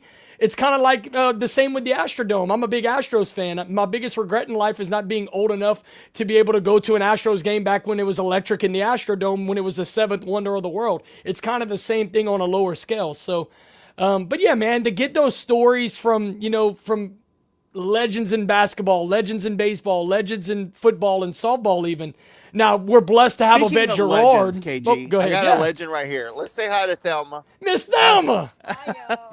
Hey, Miss doing? Thelma. Ryan, they all say hi, Miss Thelma. Now, how you doing, baby? You said thank you. Hey, Nick, while you're in town, you need to get her to re-record the Grimmese. I have it. I found it yesterday, so I'll be able to do it next time. Yeah, definitely. Anyway, sorry, Hey, KG. so Nick, why didn't you bring Miss Thelma over last night? Thelma was in bed by 8 o'clock. No. Oh. Thelma wasn't coming to Ryan's last night. No, she hits you up on that. She hits you up on the Thelma couldn't FaceTime. get up in that chair, the big old chair she got in the backyard, bro. Oh yeah, she had to. No, I took the dog to Ryan's. Yeah, she's arguing with me. Go to bed. Anyway. Excuse me. I'm sorry to get off topic, boys, but we really do need to do a better job of preserving the culture of all the success we've had. And look, Mazziotti has already told me he wants to come on and talk. And I mean, Maz is not, 70 years old, but that might be something we look at 40 years down the line and say, man, we had Danny Mazziotti on video talking about this stuff. So let's make that a project, KG. We can do it. Maybe we get Doug Dominguez back in town. Maybe we get him involved and see what we can do. Oh, no doubt. Like I said, make it its standalone thing. It doesn't have to be, too long, but because those guys, they want to get to the point of what the conversation is about. Ask them hard hitting questions, let them give their God honest answers, and like you said, if anything, listen. It's a document. It's going to be saved forever. But yeah, we definitely need to give Bo Lamar his flowers. Like I said, I would have loved to have been around.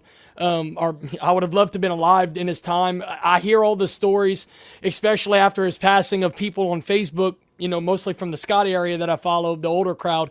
And they said the Blackham Coliseum was the only place to be when the Cajuns were playing.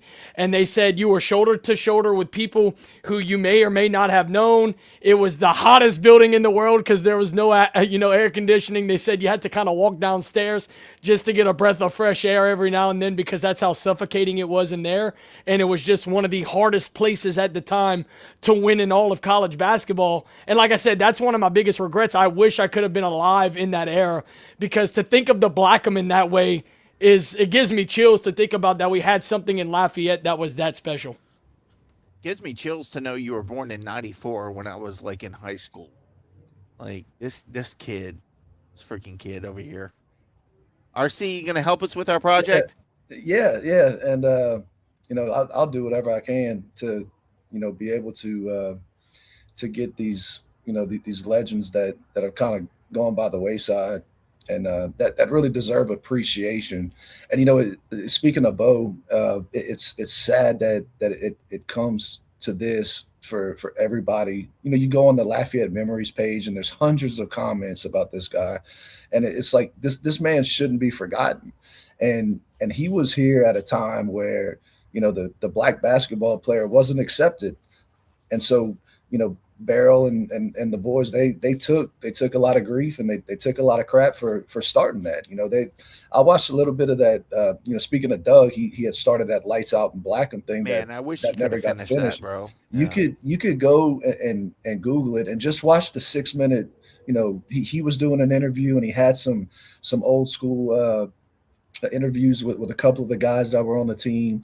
They had some highlights, and it's just it's a shame that people our age and Cole's age that me and you, Nick, we were right outside of that. And I get stories from my dad because my dad played with him, and him and my dad were very close friends.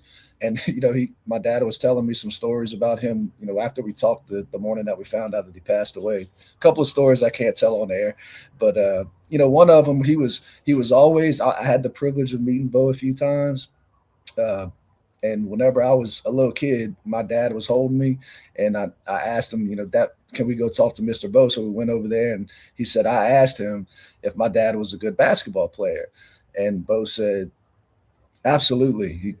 He's a damn good player. And I said, is he as good as you? And he said, well, I wouldn't go that far. So he's and then the next time I saw him, I think it was at Jesse Evans's first basketball camp, and he came in there, and I don't know how old he was at the time, but that must have been 99, 26 years ago, 27 years ago. And he was shooting, like at Bourgeois Hall, how they have the cross courts that go along the main floor. He was shooting from like the other free throw line, and it was like they used to say, he used to step across half court and he was almost automatic. And he still had it at that age, and he was always a very humble and nice guy to me and my family. And it's just sad to hear about him.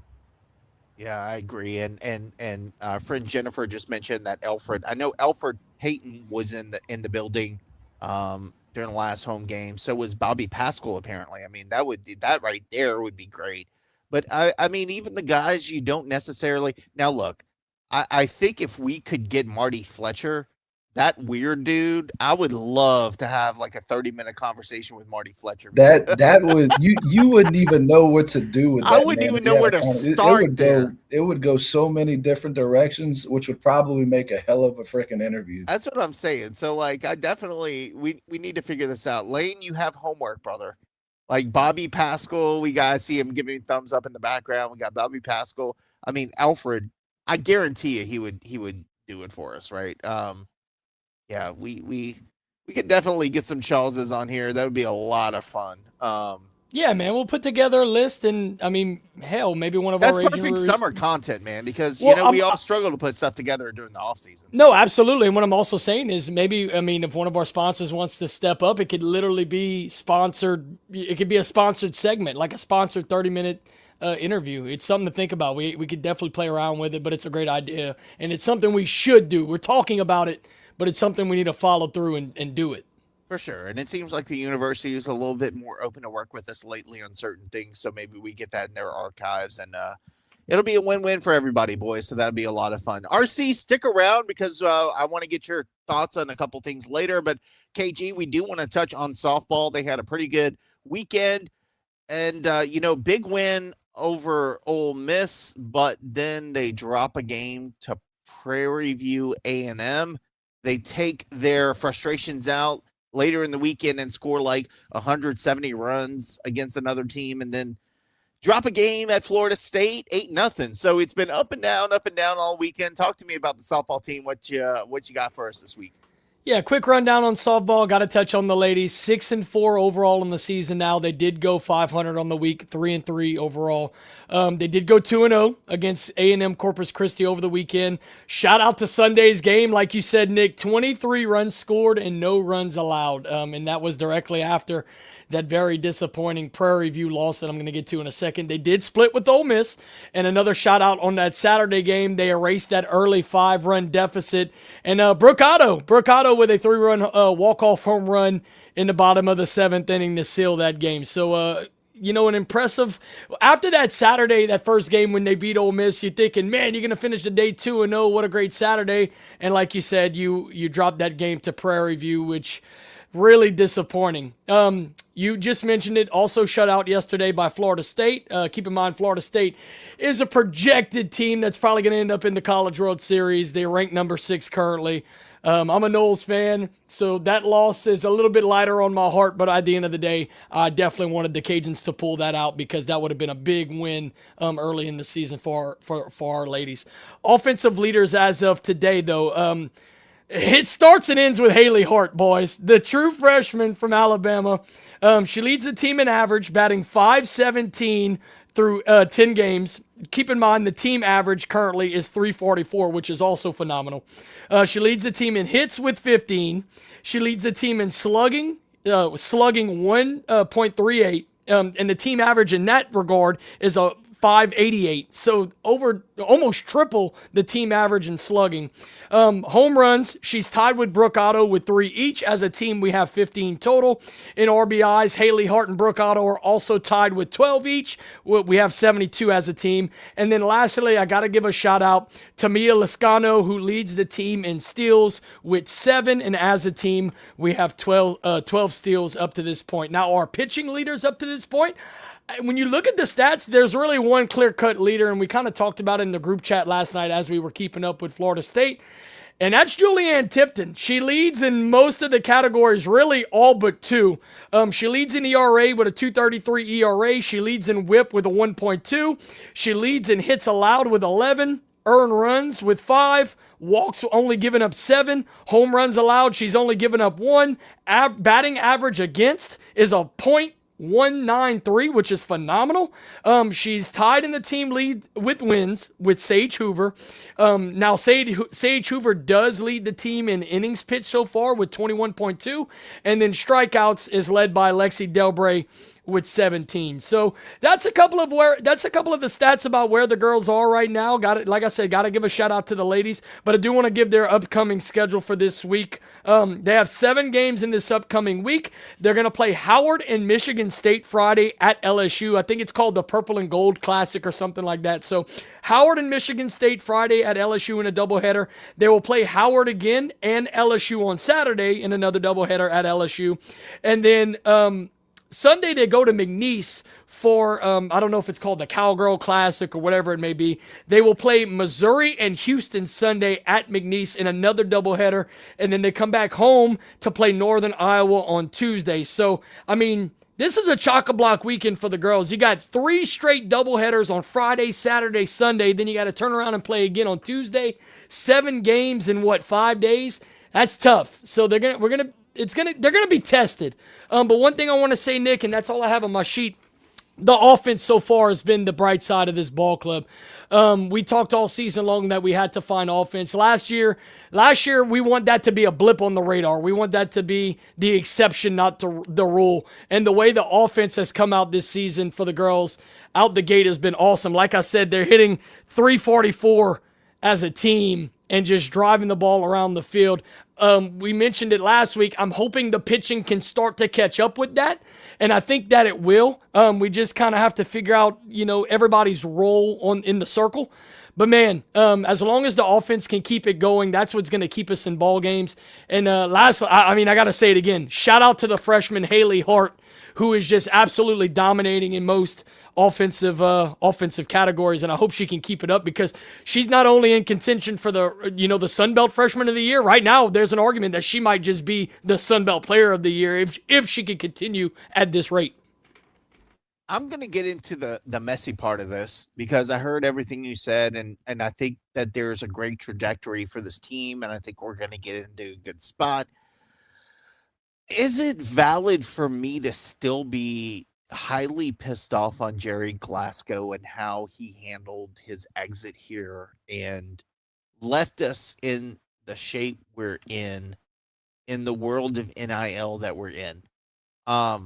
Because maybe it's unhealthy for me to just be so still freaking mad at Jerry Glasgow. And look, I don't follow the softball team as closely as I follow baseball, basketball, football, obviously, but softball has historically been something that Yvette Girard built from the ground up, and we had historical success there and have been a national contender. Losing 8-0 to Florida State in the past would have been like something you wouldn't even think about. Like that would never happen. And every time stuff like this happens, or we lose to a Prairie View A&M, I go back to the way that Jerry left us, and he did a lot of good here, but I'm still pissed off. And I know it's probably not healthy, but is that a valid reaction from me 2 years later that I'm still mad at the way that he left us and more mad at the way that he left the program in shambles and didn't even think twice? Absolutely. I think that pisses me off more than anything. For sure. I mean, and the way that it happened, right? It was almost like an overnight deal where, we wake up one morning and Jerry Glasgow accepts the Texas Tech job and then takes half the roster. He said, Texas Tech said, well, you looking for a job? He said, not really, but what you offering? You kidding me? Well, the problem is that the Matador Club said, I'll tell you what we're offering. Here we go. And the Matador Club, of course, is historically known for being the biggest NIL initiative in all of college. Which, by the way, is now under investigation for some possible issues with tampering, but that's a whole other thing. To answer your question, no. I mean, to still be rubbed that way, you're right in your thinking, because I know for a fact there is a lot of older softball fans that will never be okay with the way that he led the program. But I'll tell you this personally, Nick, I'm not going to say I buried the hatchet with him when I saw them in the championship series last year, but like my anger had come to a boiling point, and I had to basically tell myself, you know what, it's not worth it, because it killed me inside to watch our former coach of just a year earlier and basically our entire starting infield, other than the pitcher, our entire starting infield. Paid $1 million for, by the way. Right, but what I'm saying, it was basically the Texas Tech Raging Cajuns on the field. And I said this in plenty of shows since I've been on with Raging Review.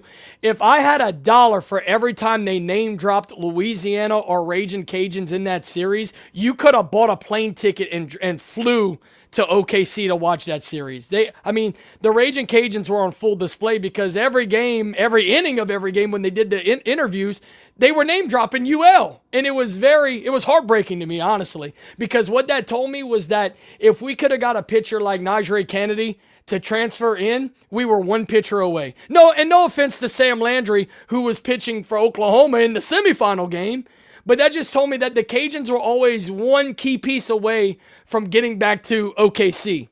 So, like, bottom line, that's kind of where I left the pieces with Jerry Glasgow was last year in the championship game, because I'd come to a boiling point in my anger and I had to leave it there just because, I don't know. It was kind of heartbreaking. It was a weird combination of anger and heartbreak. Lane, I see you chomping at the bit.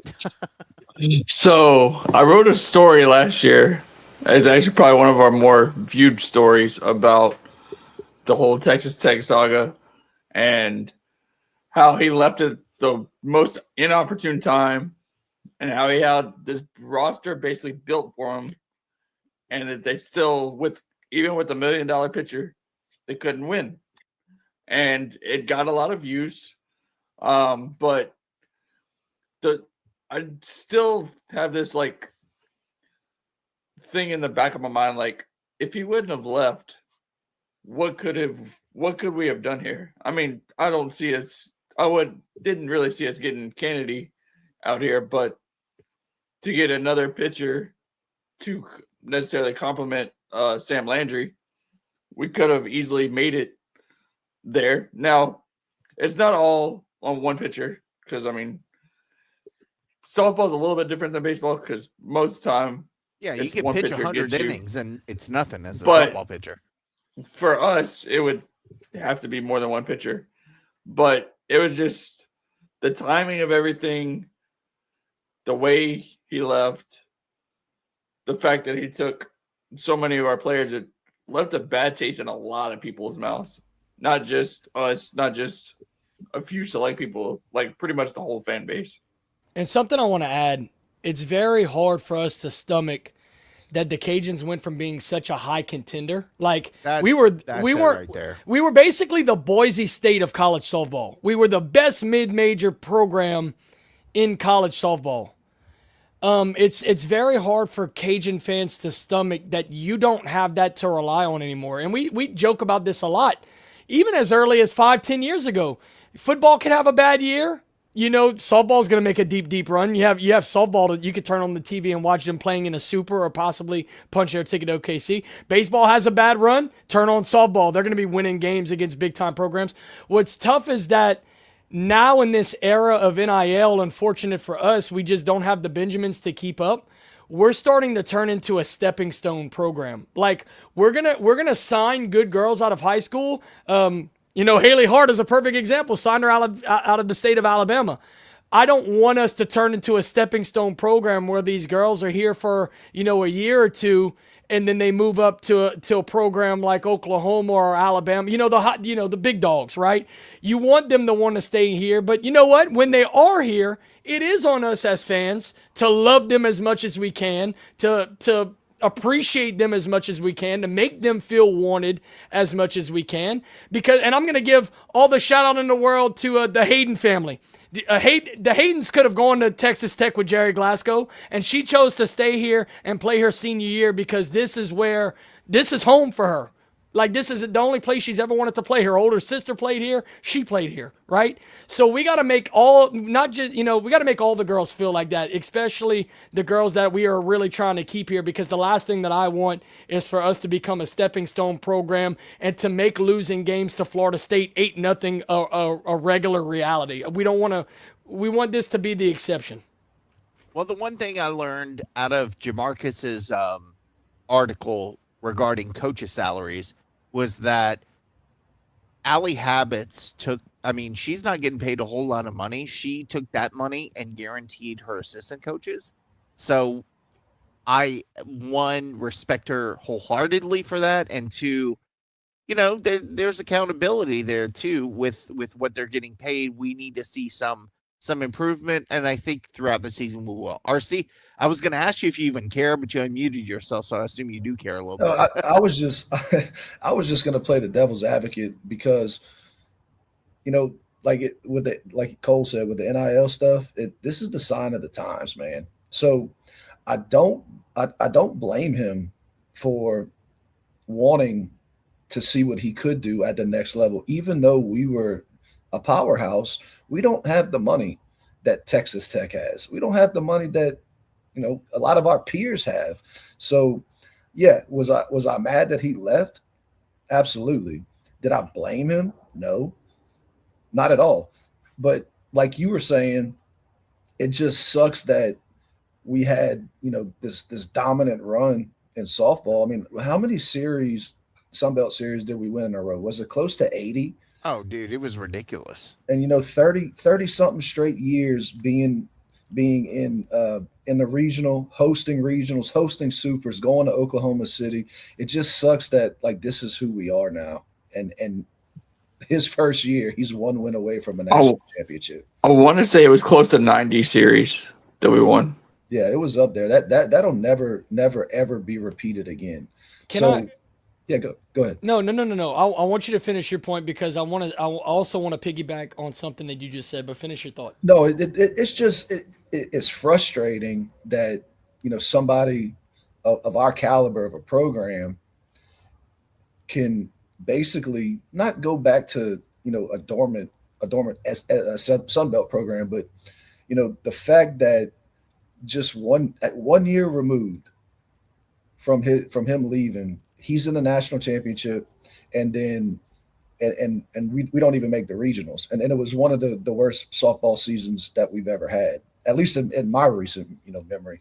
So for us to always have softball to fall back on, I could see why fans are frustrated. I'm frustrated. I love to watch softball. I'm not the biggest fan of softball, but I appreciate what the girls do and what they've always done. They've always been a staple of UL athletics, going back to Yvette Gerard and the Lotifs and then Jerry Glasgow.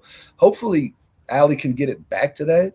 But it's almost like we got to live in reality, and this is the sign of the times. If I'm making $100,000 a year at UL, and somebody comes in and says, "Hey, we'll give you $175 a year, and you got a $5 million budget for your softball team, and we're going to build you a new stadium," I think anybody would be silly to not take that because we can't match that. Is it frustrating? Yes. Was I pissed off that he left? Yes, but I certainly understand it. Now, let me say this. I saw the writing on the wall with Glasgow whenever UL, and correct me if I'm wrong, Lane, or maybe even you, Nick, a couple years ago, UL had the #1 out-of-conference schedule going into the postseason, and we did not get selected to host. I think that's actually the year that they may have sent us to LSU. And I could see just clearly on camera, it's. I need to find the video. I would love to be able to post it. The girls, they didn't even clap. They didn't even clap when they got selected to go on the road because in their mind, they were Sunbelt champions. Correct me if I think they were Sunbelt champions. They did everything they needed to do. They had the #1 out of conference strength of schedule.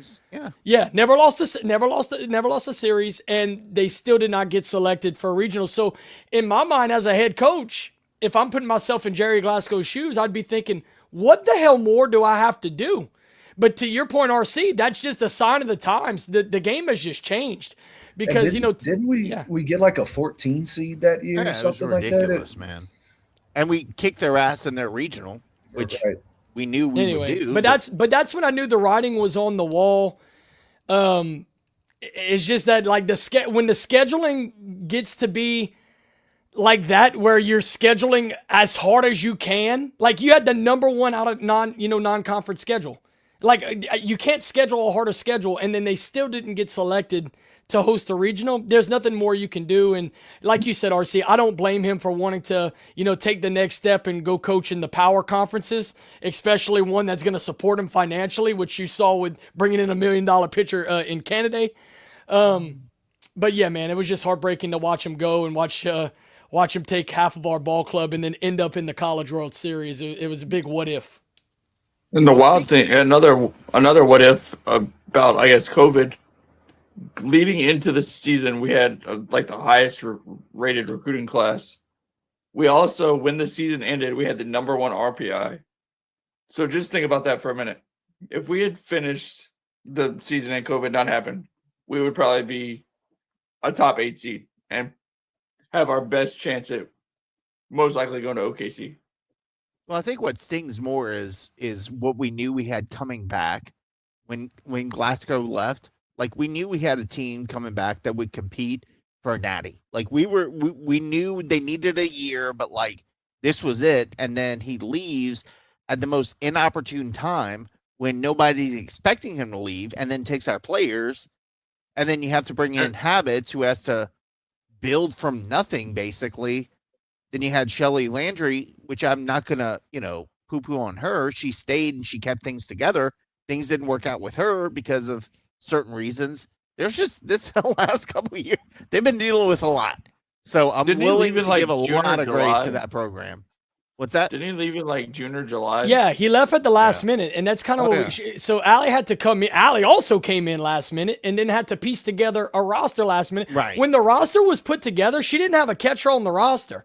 They had to basically convert a position player into a catcher. Now, thankfully, it ended up, somewhat working out. But I mean, last year, like I said, the fact that she won the number of games she won, and I know it doesn't seem great, but like what she had to deal with coming in was obnoxious. This is really the first year of her being like a head coach with the people she wants in place, and I still think she's lacking in a few areas that'll take her another year to get there. But listen, the biggest leg up that the Lady Cajuns have, is the facility. I mean, that softball complex is one of the best in the country. Top, if not top 5, definitely top 10. And the attendance number, listen, players want to play in front of people. And that is a top 10 ballpark in the country. So like I said, we're going to be able to recruit every year in and out. Just because of that alone. It's, can we keep them here once they get here? Because look, I just gave you some. I mean, we got sophomores and freshmen that are producing right now. You got to keep them here once they get here, though. So I expect us to be competitive, definitely in the Sun Belt. I mean, we're going to get back to the top of the Sun Belt, I would say, relatively quickly, maybe even by the end of this year, especially with the offense that we have. But I expect us to be another consistent regional team fighting for super regionals probably within the next 5 years. And I really do believe in Allie. I know Allie has a lot of love for this program. She's not going to let it sink. We just got to give it a little bit more time to get a couple more pieces in here, get a little more consistent on the mound. Got to throw more strikes, got to pound the zone. The walks have been just unacceptable, honestly, up to this point. If you can cut these walks in half, we're talking, I mean, you probably could have won 2 or 3 more games up to this point. So got to get a little bit better in the circle. But the season, as far as the future goes this year, it's bright, man. We got a good offense to rely on. Well, let's move on. We've got other stuff to talk about in the Extra Shaws segment because there's a lot going on with the university, and we'll start with the UL president. We all lovingly, I mean, Ramesh, we'll all call him Ramesh. We called T-Joe.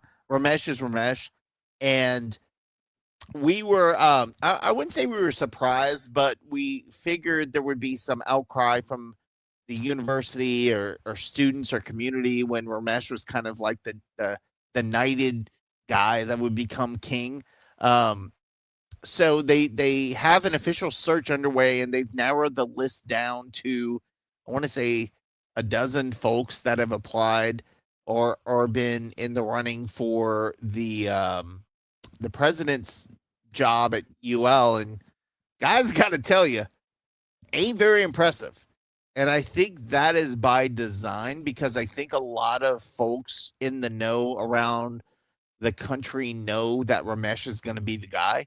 And I have no insider information. I don't want this to be a thing where I'm saying, oh, he's a shoo-in because of politics. I'm just saying Ramesh is the most well-known candidate that has the closest ties to university, that knows the way things are run. And he's a numbers guy, and he's a no bullshit guy, and he's not going to fudge things, and he's got to clean up a real mess, which he's done a really good job of doing. But the list is not impressive. So I'll start with you, KG. When looking at the list, it again not impressive at the candidates. I think that is because of the knowledge that Ramesh is going to be the guy. I still think Ramesh is going to be the guy. Your thoughts on the presidential search at this point? Yeah, I agree with you. Yeah, very underwhelming list. And I don't want to take away from the people that are on it. These are still people that these are their careers. You don't want to bash on them too hard, but there's nobody on that list that has any eye-popping on their resume. The guy from China was kind of like, I was taken aback by that. I'm like, yeah, who is this guy? He was like an associate apprentice professor or something. Like, okay. Yeah. But most of the people on that list come from like smaller, colleges, honestly. Really nobody from anything major. And I don't know. all in all, I don't know much about this process either. I wish Jerry was here because we're gonna laugh. This is Jerry's kind of bread and butter, talking about stuff like this. But yeah, because he likes to gossip. He knows all the gossip out there. But no, I'm not going to go too deep in it. Ramesh was far and away. I mean, I figured Ramesh was going to be the guy before this whole process started. He was one of the, he's the one who spearheaded the whole R1 thing, got us in position to achieve that. He is a fan of athletics. I've seen him around the complex many a times. So that's the perfect balance of athletics, academics, and then a guy that's going to be no nonsense. I'm kind of for that at this point, man. We need some fresh blood after T. Joe, and no offense, the mess that got left with the budget and where we are with that. We need somebody that's going to come in and that kind of, sees both sides of, the coin and is able to balance it, accordingly. So, all in all, a very unimpressive list, and I personally do hope that Ramesh gets the nod when it's all said and done. I maintain somebody needs to be indicted for what has happened at the university, a public institution, and whether that's someone within the university or the auditors for not catching this for years. There's something that has been going on, and it's just embarrassing for me as an alumnus to look back at this and say, yeah, this does not make me proud to be a graduate. Lane, any thoughts on the presidential search?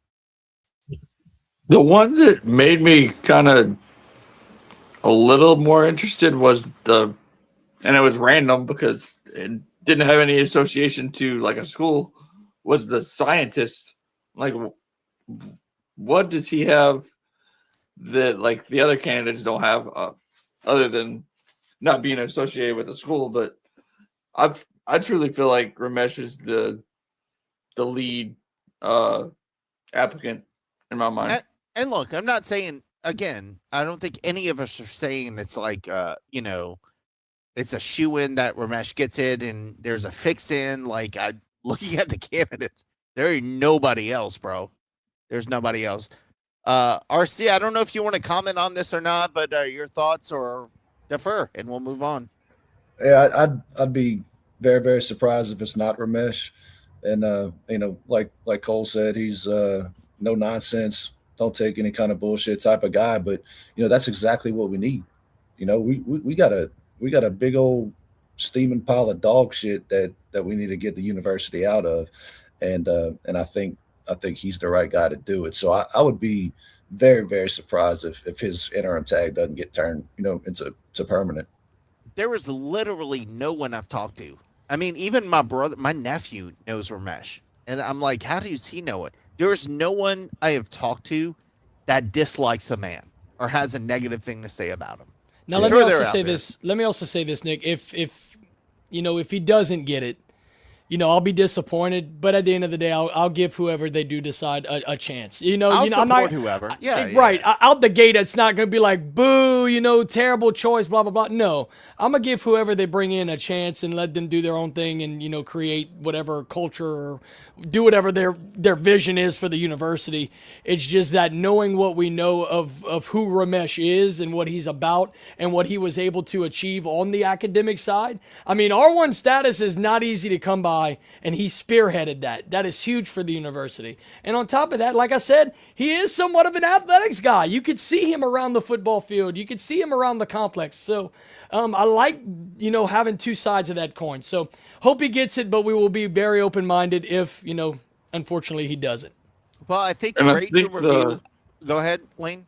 I think the semifinalists are picked next week, and then the finalists are picked the week after, maybe. I'm not sure of the exact timeline. I know the semifinalists are picked next week, but I don't know about the rest. I didn't realize this was American Idol. I figured we could just. Well, I can't. It takes you a month to sit in a room with a board and. Bruh. Man, just get in a freaking room, look at all 12 applicants, interview them all at one time, and y'all go around the horn like it's a jury and pick which one's the best. I mean, this ain't got to be American Idol.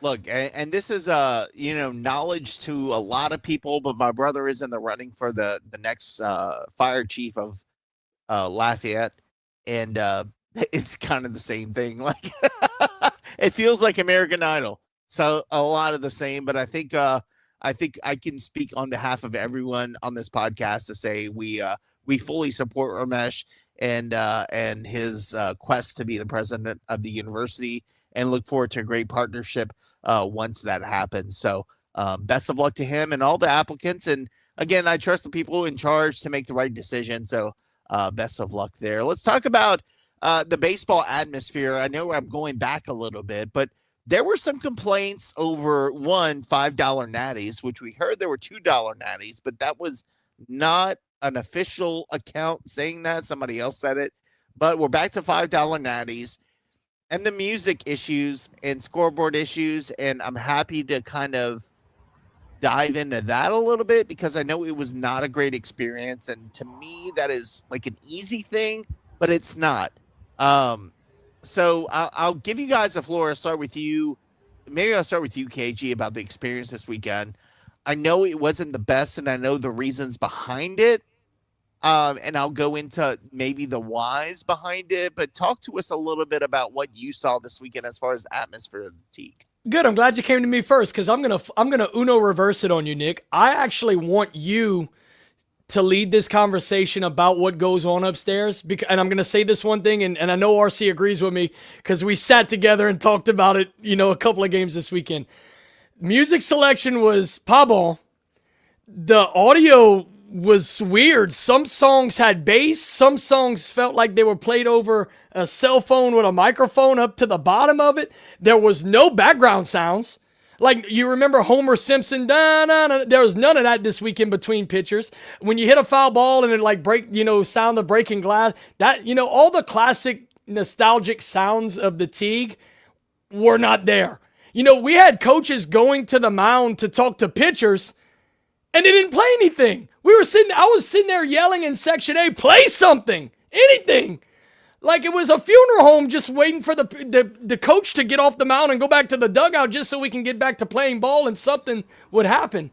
But I do want to let you take the floor first. That way we can comment off of what kind of goes on up there. There was a lot going on. So first of all, you have to have somebody who does. The reason it was so successful when I was a student and started this is because I knew the game. And you anticipate what's about to happen, and you're always thinking one step ahead. If they have a single, you're going to hit this. If they hit a home run, you're going to hit this. And so you set up this program to have all these sections where when we're on offense, we have all these anyway. So it's a big web of things that you set up and just anticipate. It's important to anticipate and know the game and what's about to happen and be prepared.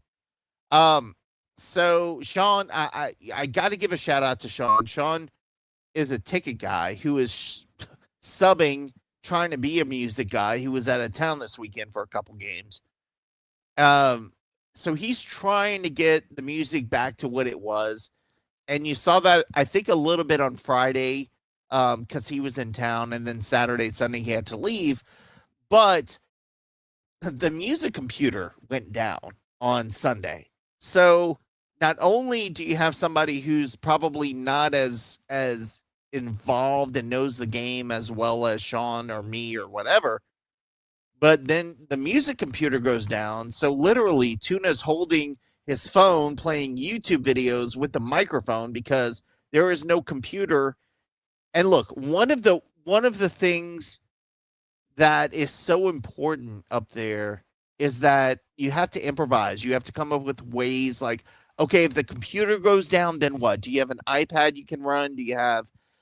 And I think there was just a lack of understanding of how important that is for the atmosphere of the Teague, and maybe not having the proper understanding of you just get another laptop and do your best there. So I think it was just a combination of Sean was out of town, unfortunately. Things happened. He had to go out. He had run it well. Computer dies. They don't, they don't have the funds to go buy one. We know that. That'll take 4 months. So in story is I told my brother, I'm like, hey, tell the department I will buy the laptop tomorrow. Nobody's called me yet. I don't know if my brother told anybody, but I will buy the laptop tomorrow. I will ship it there. They can go pick it up at Best Buy. Like, I will personally, not from the podcast, because it means that much to me. Like, I'm not going to say my legacy at UL is the announcing and the music, but like, that's really close to my heart. Like, I started that from nothing, and they've got all the files to do it. But if you're not providing the right atmosphere that people expect, they're not going to come back. And I don't want it to get to the point where people are just not coming back. So there were technical issues. There were communication issues. There were people who didn't really know what was going on. I mean, at one point, the guy who's running the board, like, I'm sure y'all heard center field go over. Well, that wasn't the music guy's fault. The guy running the board just disappeared and couldn't lower it. So it's a combination of errors that should never happen with proper planning or common sense. But I'm giving my own money to try to get it right. I think they're going to get it right. It was just like a situation on Sunday where everything broke down. They didn't know what to do. And Tuna's like, I'll just play from my phone and we'll do our best. And that's what you got, KG. That's the honest truth. That's no, and I'm glad you broke it down, because we were looking at each other in the stands like, what is happening? Because I consider the Teague, at least from a facility standpoint, to be one of the better, if not top 3 mid-major ballparks in the country. And then you have all the behind the scenes stuff, all the little details that make it a beautiful ballpark just fell apart at the seams. And going back to what you said earlier about the scoreboard, every time you looked up at the scoreboard, we were missing a run or missing an out or missing the count was completely wrong. I don't know anything about, by the way. Whoever was running the scoreboard this weekend, and I hope you watched the show, you might want to consider finding a different job around the ballpark, because you ain't it. I'm sorry. I don't know how long you've been doing it. Hell, I've ran scoreboards for Acadiana High School for 10 years. Call me, I'll come do it. And especially I'll come do it now, because I don't drink at the games no more, because y'all decided to screw the fans and put it back to $5 natty. Ain't nobody buying that hot-ass 12-ounce white can for $5. Now, it could be a hot-ass 12-ounce can for $2. I drank a lot of hot natty lights. A lot of hot natty lights in Section A for $2. You can ask Lane. I used to buy them hot and drink them hot. But I ain't buying that shit for $5. Ain't no way. But yeah, bottom line, Nick, music was just, I'm glad to hear the ins and outs about that. I'm sorry to hear that the music computer went down, because as soon as you said that, I mean, you put 2 and 2 together from there. I kind of heard the rumor about all the YouTube tabs being up on a computer. Somebody walked in there and saw about 3 dozen YouTube tabs open full of different songs, and I'm like, oh my God, what a mess that is. But yeah, but like I said, scoreboard. And here's the last thing I'll say, and I'll turn it around to RC, because RC came to most of the games. Glad to see him out there. But I did hear one Missouri State fan say out loud in person to a buddy downstairs, in passing, they were like, for being a Louisiana school, these concessions suck. Very bluntly, very straight up like that. He said they literally said that they made the trip expecting better food at the ballpark. And not to paraphrase, the dude said these concessions suck. So when visiting fans that are visiting Lafayette for the very first time have a high expectations because they're coming in for Mardi Gras weekend, are telling you that your concessions suck, which is what your fans have been telling you for the past 5 years, maybe it will move the needle to finally freaking do something. Because since COVID, it has been an absolute mess downstairs. We don't even buy food anymore unless it's for the kids. And if we do buy food for the kids, it's either going to be peanuts or popcorn. I'm not messing with any of the other hot shit y'all got. RC, thoughts? Very, very underwhelming. Very underwhelming. I've been on record saying that I'm still to this day more of a fan of, and I don't know if it's the nostalgia of the old Teague. The only thing that I don't miss about that place is the bathrooms.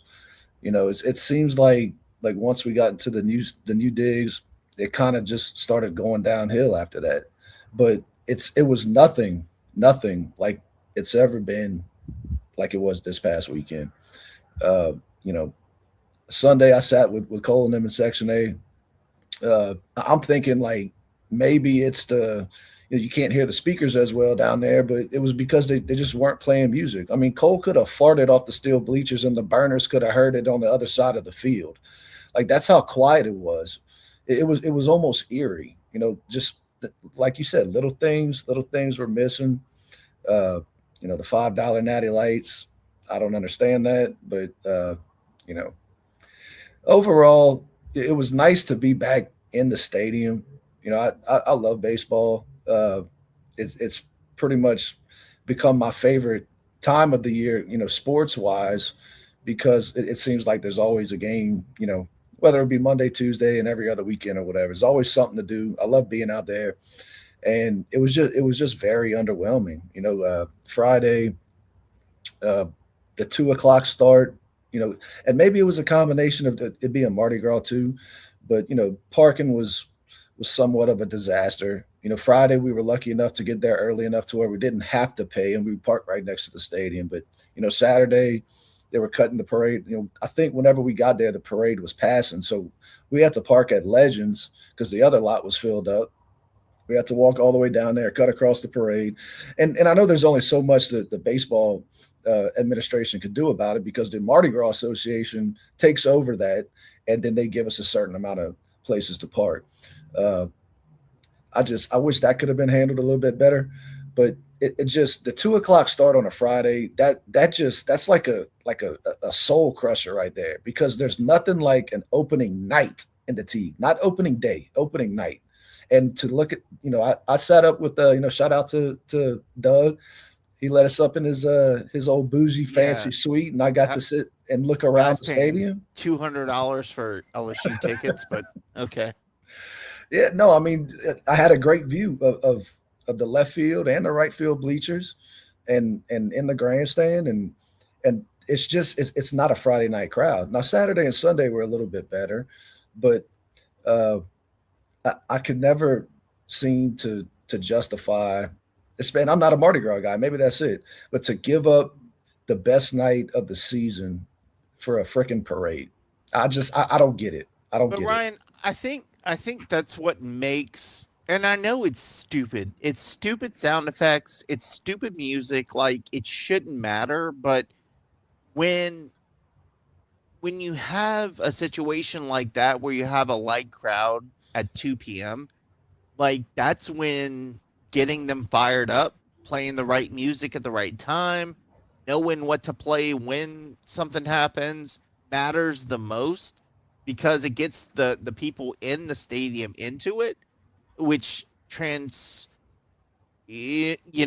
translates into the players getting into it. So you can have a smaller crowd because of that, but that's what makes the atmosphere so important. And we just worked so hard to get that into a good spot for it to see in like a couple games. Even on the Saturday game, whenever we started causing chaos, and the crowd started getting into just it, nothing. There was no music. There was nothing that just followed it up to keep the crowd. Like you said, the Homer Simpson, the da da da da. There was it's nothing stupid, after but like that gets people excited. Like the fans were doing it by themselves. The fans were screaming boring whenever they heard the phone being played over the PA system.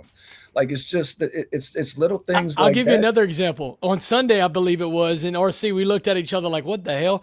They did the seventh inning, not the seventh inning. They did the Judy Sin question or whatever.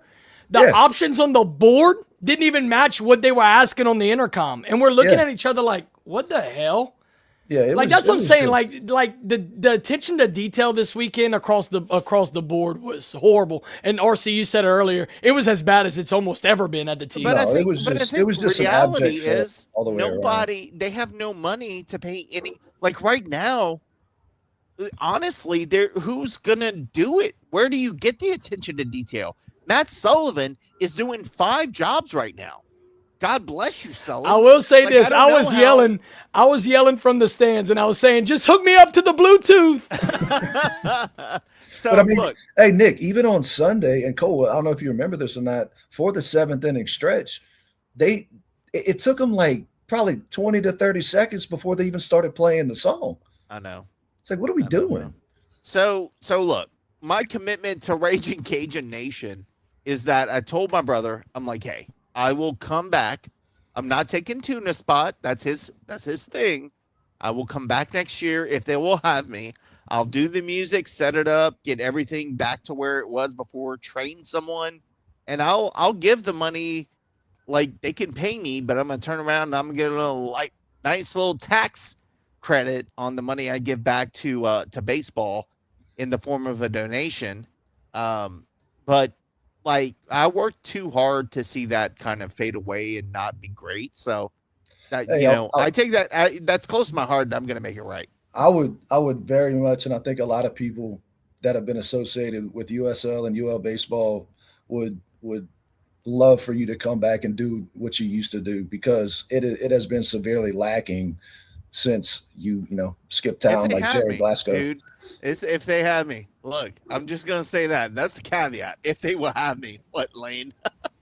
I will say this: I think Cole's happy that they played Sweet Caroline for a little bit, though. Oh God, yeah. Hell yeah! I think they played it all through. Well, I wasn't there Friday. I couldn't get off of work, but they definitely played it Saturday and Sunday. I told y'all I had lunch with Jay today, and that was his biggest thing about the weekend. He's like, "Fucking Sweet Caroline." You know, that was his biggest thing about the weekend. That motherfucker played. Oh, excuse my French. Sorry, I forgot. Lane cut that out. He's like, he played Sweet Caroline. I'm like, I get it, Jay. I know the story about how it started, and Jay is a big Dodgers fan, so he really takes that to heart. But he was really pissed about Sweet Caroline. Well, get over it, because my kids loved it, and when they played it, the fans sang it. So it ain't about you, Jay. It's about the kids in the stands. But look, the last thing I'll say about this weekend was, hopefully this was just opening weekend jitters, kind of like how Deg said, you never know how opening weekend's going to go. It could go swimmingly, and then you could find out that the girl that you were on a date with is married. So let's at least give them a chance to right the wrong. And I want to say something about Chris's comment about not playing during Mardi Gras weekend. Like, I agree. But these teams call us to come play down here, dude, and it's almost like we don't have a choice. So whenever you get a Missouri State, or like whenever Virginia Tech or Maryland or whoever came down a few years ago for Mardi Gras, was it Nebraska last year around the same time? Like, they want to be a part of it. So you kind of you take what you could get. But I agree. I'd rather be on the road and go watch baseball on the road than be home for Mardi Gras. I don't know. Yeah, man. We did a Mardi Gras tournament one year with Michigan, Harvard, Nebraska. I think it was the other team. Like, I got some good baseball caps out of that. We should be able to do that. Yeah. We should be. So the Mardi Gras Association and the athletic department need to figure out something with this route, because, and I know that Cajun Field is the prime location to do the fair and XYZ, but it's really unfortunate for baseball that every single year we miss out on opportunities to host teams on Mardi Gras, which is really a perfect weekend of celebration to get a team in here and have a good time, or do a tournament. A Mardi Gras tournament would be phenomenal. It's an easy solution, dog. You have the tournament. If you show the ticket, you get in and you park free. Why is that so difficult? We need to do what Youngsville's do. The Youngsville Sports Complex is doing. They host like 6 to 8 softball teams from all over the country for a Mardi Gras. But that's what I was getting at. Like, everybody else has figured out how to do a Mardi Gras tournament in this area, but Cajuns baseball. But it's not because of Cajuns baseball. It's because of the route that the Mardi Gras is on and where the fair is. It's like, why are we being handcuffed in our own backyard because of something that I don't understand it. Like, we should not have to sell our freaking prime real estate for zero to have an ROTC fucking building built across the street. Sorry, Lane, you'll have to cut that out. Look, I'm just going to say one more thing. I'm just going to say, we do. The gates, the gravel gates that open up directly across from Rouse's, you could literally have the parade go all the way to those gates and then go all the way straight behind the scoreboard, and there would be plenty enough parking around baseball that could be dedicated for baseball parking. All it is one simple adjustment of the parade route. You could still sell RV spots in the gravel along the route, all the way leading up to the back end of the scoreboard and then continuing the normal route, instead of making the L down Reinhardt. Like, just make one simple route adjustment of 100 yards, and then the whole thing's fixed. you would have your baseball parking. You would still sell your RV spots. Now they're going to say, well, then where would you put the fair? F the fair. The fair's a headache. Figure it out. Put the fair in the Cajun Dome. Put the fair in the Cajun Dome parking lot. What I'm saying is that baseball, especially on opening weekend, should not have to concede to the goddamn fair. That's stupid, especially when the university owns the property. Yeah, I'm just saying you could have it at the Cajun Dome. You can have parking on half of the stadium from the football stadium, like Reinhard up can be fair parking. Reinhard down, baseball, and you solve the issue. But again, and I want to say that they have the Heartland State Fair at the Cajun Dome, so I don't know why the issue is about the other fair. Down, baby, I'm down 15. We coming down more, baby. Like, give me a chance. Look, my fat ass trying. I'm running. I'm walking. Give me a second. It's lit. I'm gonna cut out some things. All right. By the way, did we come up with a better name for Don LaSalle? What was it, RC, in the group chat? No? I came up with Donnie Deuce because he wears number 2. I like Donnie Deuce. I like Donnie Deuce as a badass nickname. Don, let's go Donnie Deuce. Speaking of, Donnie's off to a rough start. I think he leads the team in strikeouts in only 2 games. I mean, he's going to figure it out. I know they kind of had some hand things He's also going hurt. on. Yeah, I was going to say, he's had some hand things. I mean, I'm going to give him nothing but time. Dude's a stud. He's got all the talent in the world. Just hoping he figures it out and gets a little bit better at the plate. Especially, got to see the ball a little bit better. Can't continue on that strikeout trajectory. That's not going to keep you in the lineup if you keep, swinging and missing like that. Last thing before we get to Grammies, I want to talk about Marshall cutting women's swim and dive team, which may not seem like a big deal to you, but I think did they replace it? I've seen a lot of movement in that world where some of the women's sports are being cut and then replaced by other women's sports, or just not replaced at all. Welcome to the world of NIL. KG, thoughts about that? I mean, look, I'd love to have a men's soccer team because the Sun Belt has like a national championship, conference there that we could be competing in, but we also have to add a women's sport to compensate for that. So talk about your thoughts about how that all is playing out in NIL right now. Yeah, schools with budget issues, this is going to be the norm going forward. I mean, you're going to start to cut bigger athletic programs that are not making money for lesser programs that are probably, they just cost less to upkeep, right? So I think, like you said, Marshall got rid of their swim and dive team, and they are adding a stunt team, I believe. And I don't know. By the way, I don't even know what that is. I had to Google that. Me neither. But what I'm saying is, it's probably like my daddy? Like what? But what I think of is that they probably did that because maybe this swim and dive team is not a very profitable organization, and they're replacing it one that has very little upkeep, and it's probably at the end of the day going to save them tens, if not hundreds of thousands of dollars. What I'm saying is it's got to be a money move, right? And NIL, and it's always going to come back to NIL because we did not see these problems before NIL. Football is always going to drive the bus. NIL, having those funds to go after players, whether it be, a couple thousand, tens of thousands, whatever, that all comes back to a budget. I mean, that all plays a part. So, yeah, Nick, I mean, it seems insignificant, especially, you're talking about a Marshall women's swim team, but at the end of the day, it's really not just Marshall. They're just the example. We're going to start to see this more across the board. People are going to really sit down, look at all their athletic teams, program by program, who's making what, and what can it be replaced with that is maybe, less to upkeep, because at the end of the day, it's going to be about balancing a budget and just what's affordable. Well, a natatorium is not cheap. You have to figure all the stuff you have to do to keep that up. You got to have the pools up kept. You have to, that's a lot in itself. So I get that.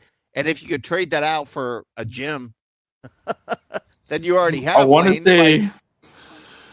to say their upkeep difference is $300,000 between the dive team and then the new stunt team. Yeah. It doesn't require a lot of upkeep. Beach volleyball? Women's beach volleyball. Oh, dude. We got. I'd Sign be me willing, up, baby. I'd be willing to part ways with the money sucking women's basketball team and replace it with women's beach volleyball. That's my suggestion. You think we could get Danny Broussard to coach women's basketball? That would be fun to watch, dude. Like Danny Broussard, are you serious? My dude stands on his tippy toes to take pictures. That'd be awesome. I love me some Danny Broussard, man. I want to throw that out there. My dad likes him. My dad don't like anybody. He likes Danny Broussard. I think he's pretty good at where he's at. Right Oh now. yeah, He's probably making more money. He get paid. At you got a better chance of the devil going to heaven before Danny Broussard leaves the STM Cougars. I can tell you that right now. But you know who would be open to doing that would be our boy Brad Boyd. I think he would do a really good job with that. Considering all the connections with the biddy and all the camps that they run and that they've been running for many years. But I think he just wants a chance to do something, and I think he would jump at the opportunity to do something like that. I agree. I give him a chance. I mean, I know he wants to be a men's basketball coach at UL one day, and right now, like, he needs a little bit of college coaching experience, regardless of what that is. Yeah, I can get behind that. Definitely. We need to get Brad on. I know Jerry was working on that, and his practice or game went over, but we need to get him on as well, RC. I want to see you and Brad talk basketball. That'd be a lot of fun. Yeah, I think your best bet for that would be to do a pre-recorded conversation for sure. So where he wouldn't say on a Wednesday night he had to go into double overtime and he couldn't make it because the game went, which is completely understandable. So, but I want to see you with Brad. That's a caveat. Like, you got to be there because. Yeah. I want to see you two talk basketball. That'd be awesome. That's fine. That's completely fine with me. I'd love to do it, and I'll reach out to him again, and I'll see whenever he's next available. By the way, shout out News 15 asking the real question about former coach's wife commenting on the basketball team. That was pretty funny. I think everybody knows what I'm talking about. Donnie Deuce agreeing Brad and RC would be awesome. Yeah, Donnie Deuce. Look. You already made the man listen. The man listen. If only the admin was that responsive. Look, we might need to get Donnie Deuce up in the press box to keep track of all the scoring and the music. Might need to do that. Yeah, you're right. He's on it. All right, boys, let's get to Gourmet's before we call it a night. Gourmet's brought to you by Lafayette Travel and Eat Lafayette. Eat local, of course. Always support the local businesses. All right, boys, let's go around the horn. Lane, for some reason, I'm going to start with you. What are you giving up for Lent? I don't know if you're Catholic. So if you're not Catholic, if you were, what would you get up for Lent? I'll start with you, bud. What's up? So I'm not Catholic, but if I were to give up something, it'd probably be sweets or chips or something like that. Okay, I respect that. I'm giving up coffee. And my mom, when I told her that today, she's like, oh, why? That's hard. She's like, give up drinking. And I'm like, that's hard, bro. So I'm giving up coffee. Coffee's my, it gets me going in multiple ways, if you know what I'm saying. But, coffee is my thing at work. I don't drink it when I'm not at work, but, it's my thing at work that I drink. And so I'm giving up I that. drink coffee every day. Yeah, it'll be tough, but I think we can do it. So coffee is out of the menu for 40 days, 39 days, I guess now. KG, what are you giving up, bro? I give up the same thing every year, and I'm glad I do because it makes me feel better. I am giving up Monster energy drinks, especially the white can. I'm an addict for some white Monster. I'm gonna be honest, and I'm also giving up soft drinks. I like a good soft drink, especially a Diet Dr. Pepper. I am diabetic, so got to go with the diet drinks. But I give up Monster and soft drinks every year. I actually lose weight in the process of doing it. I feel better.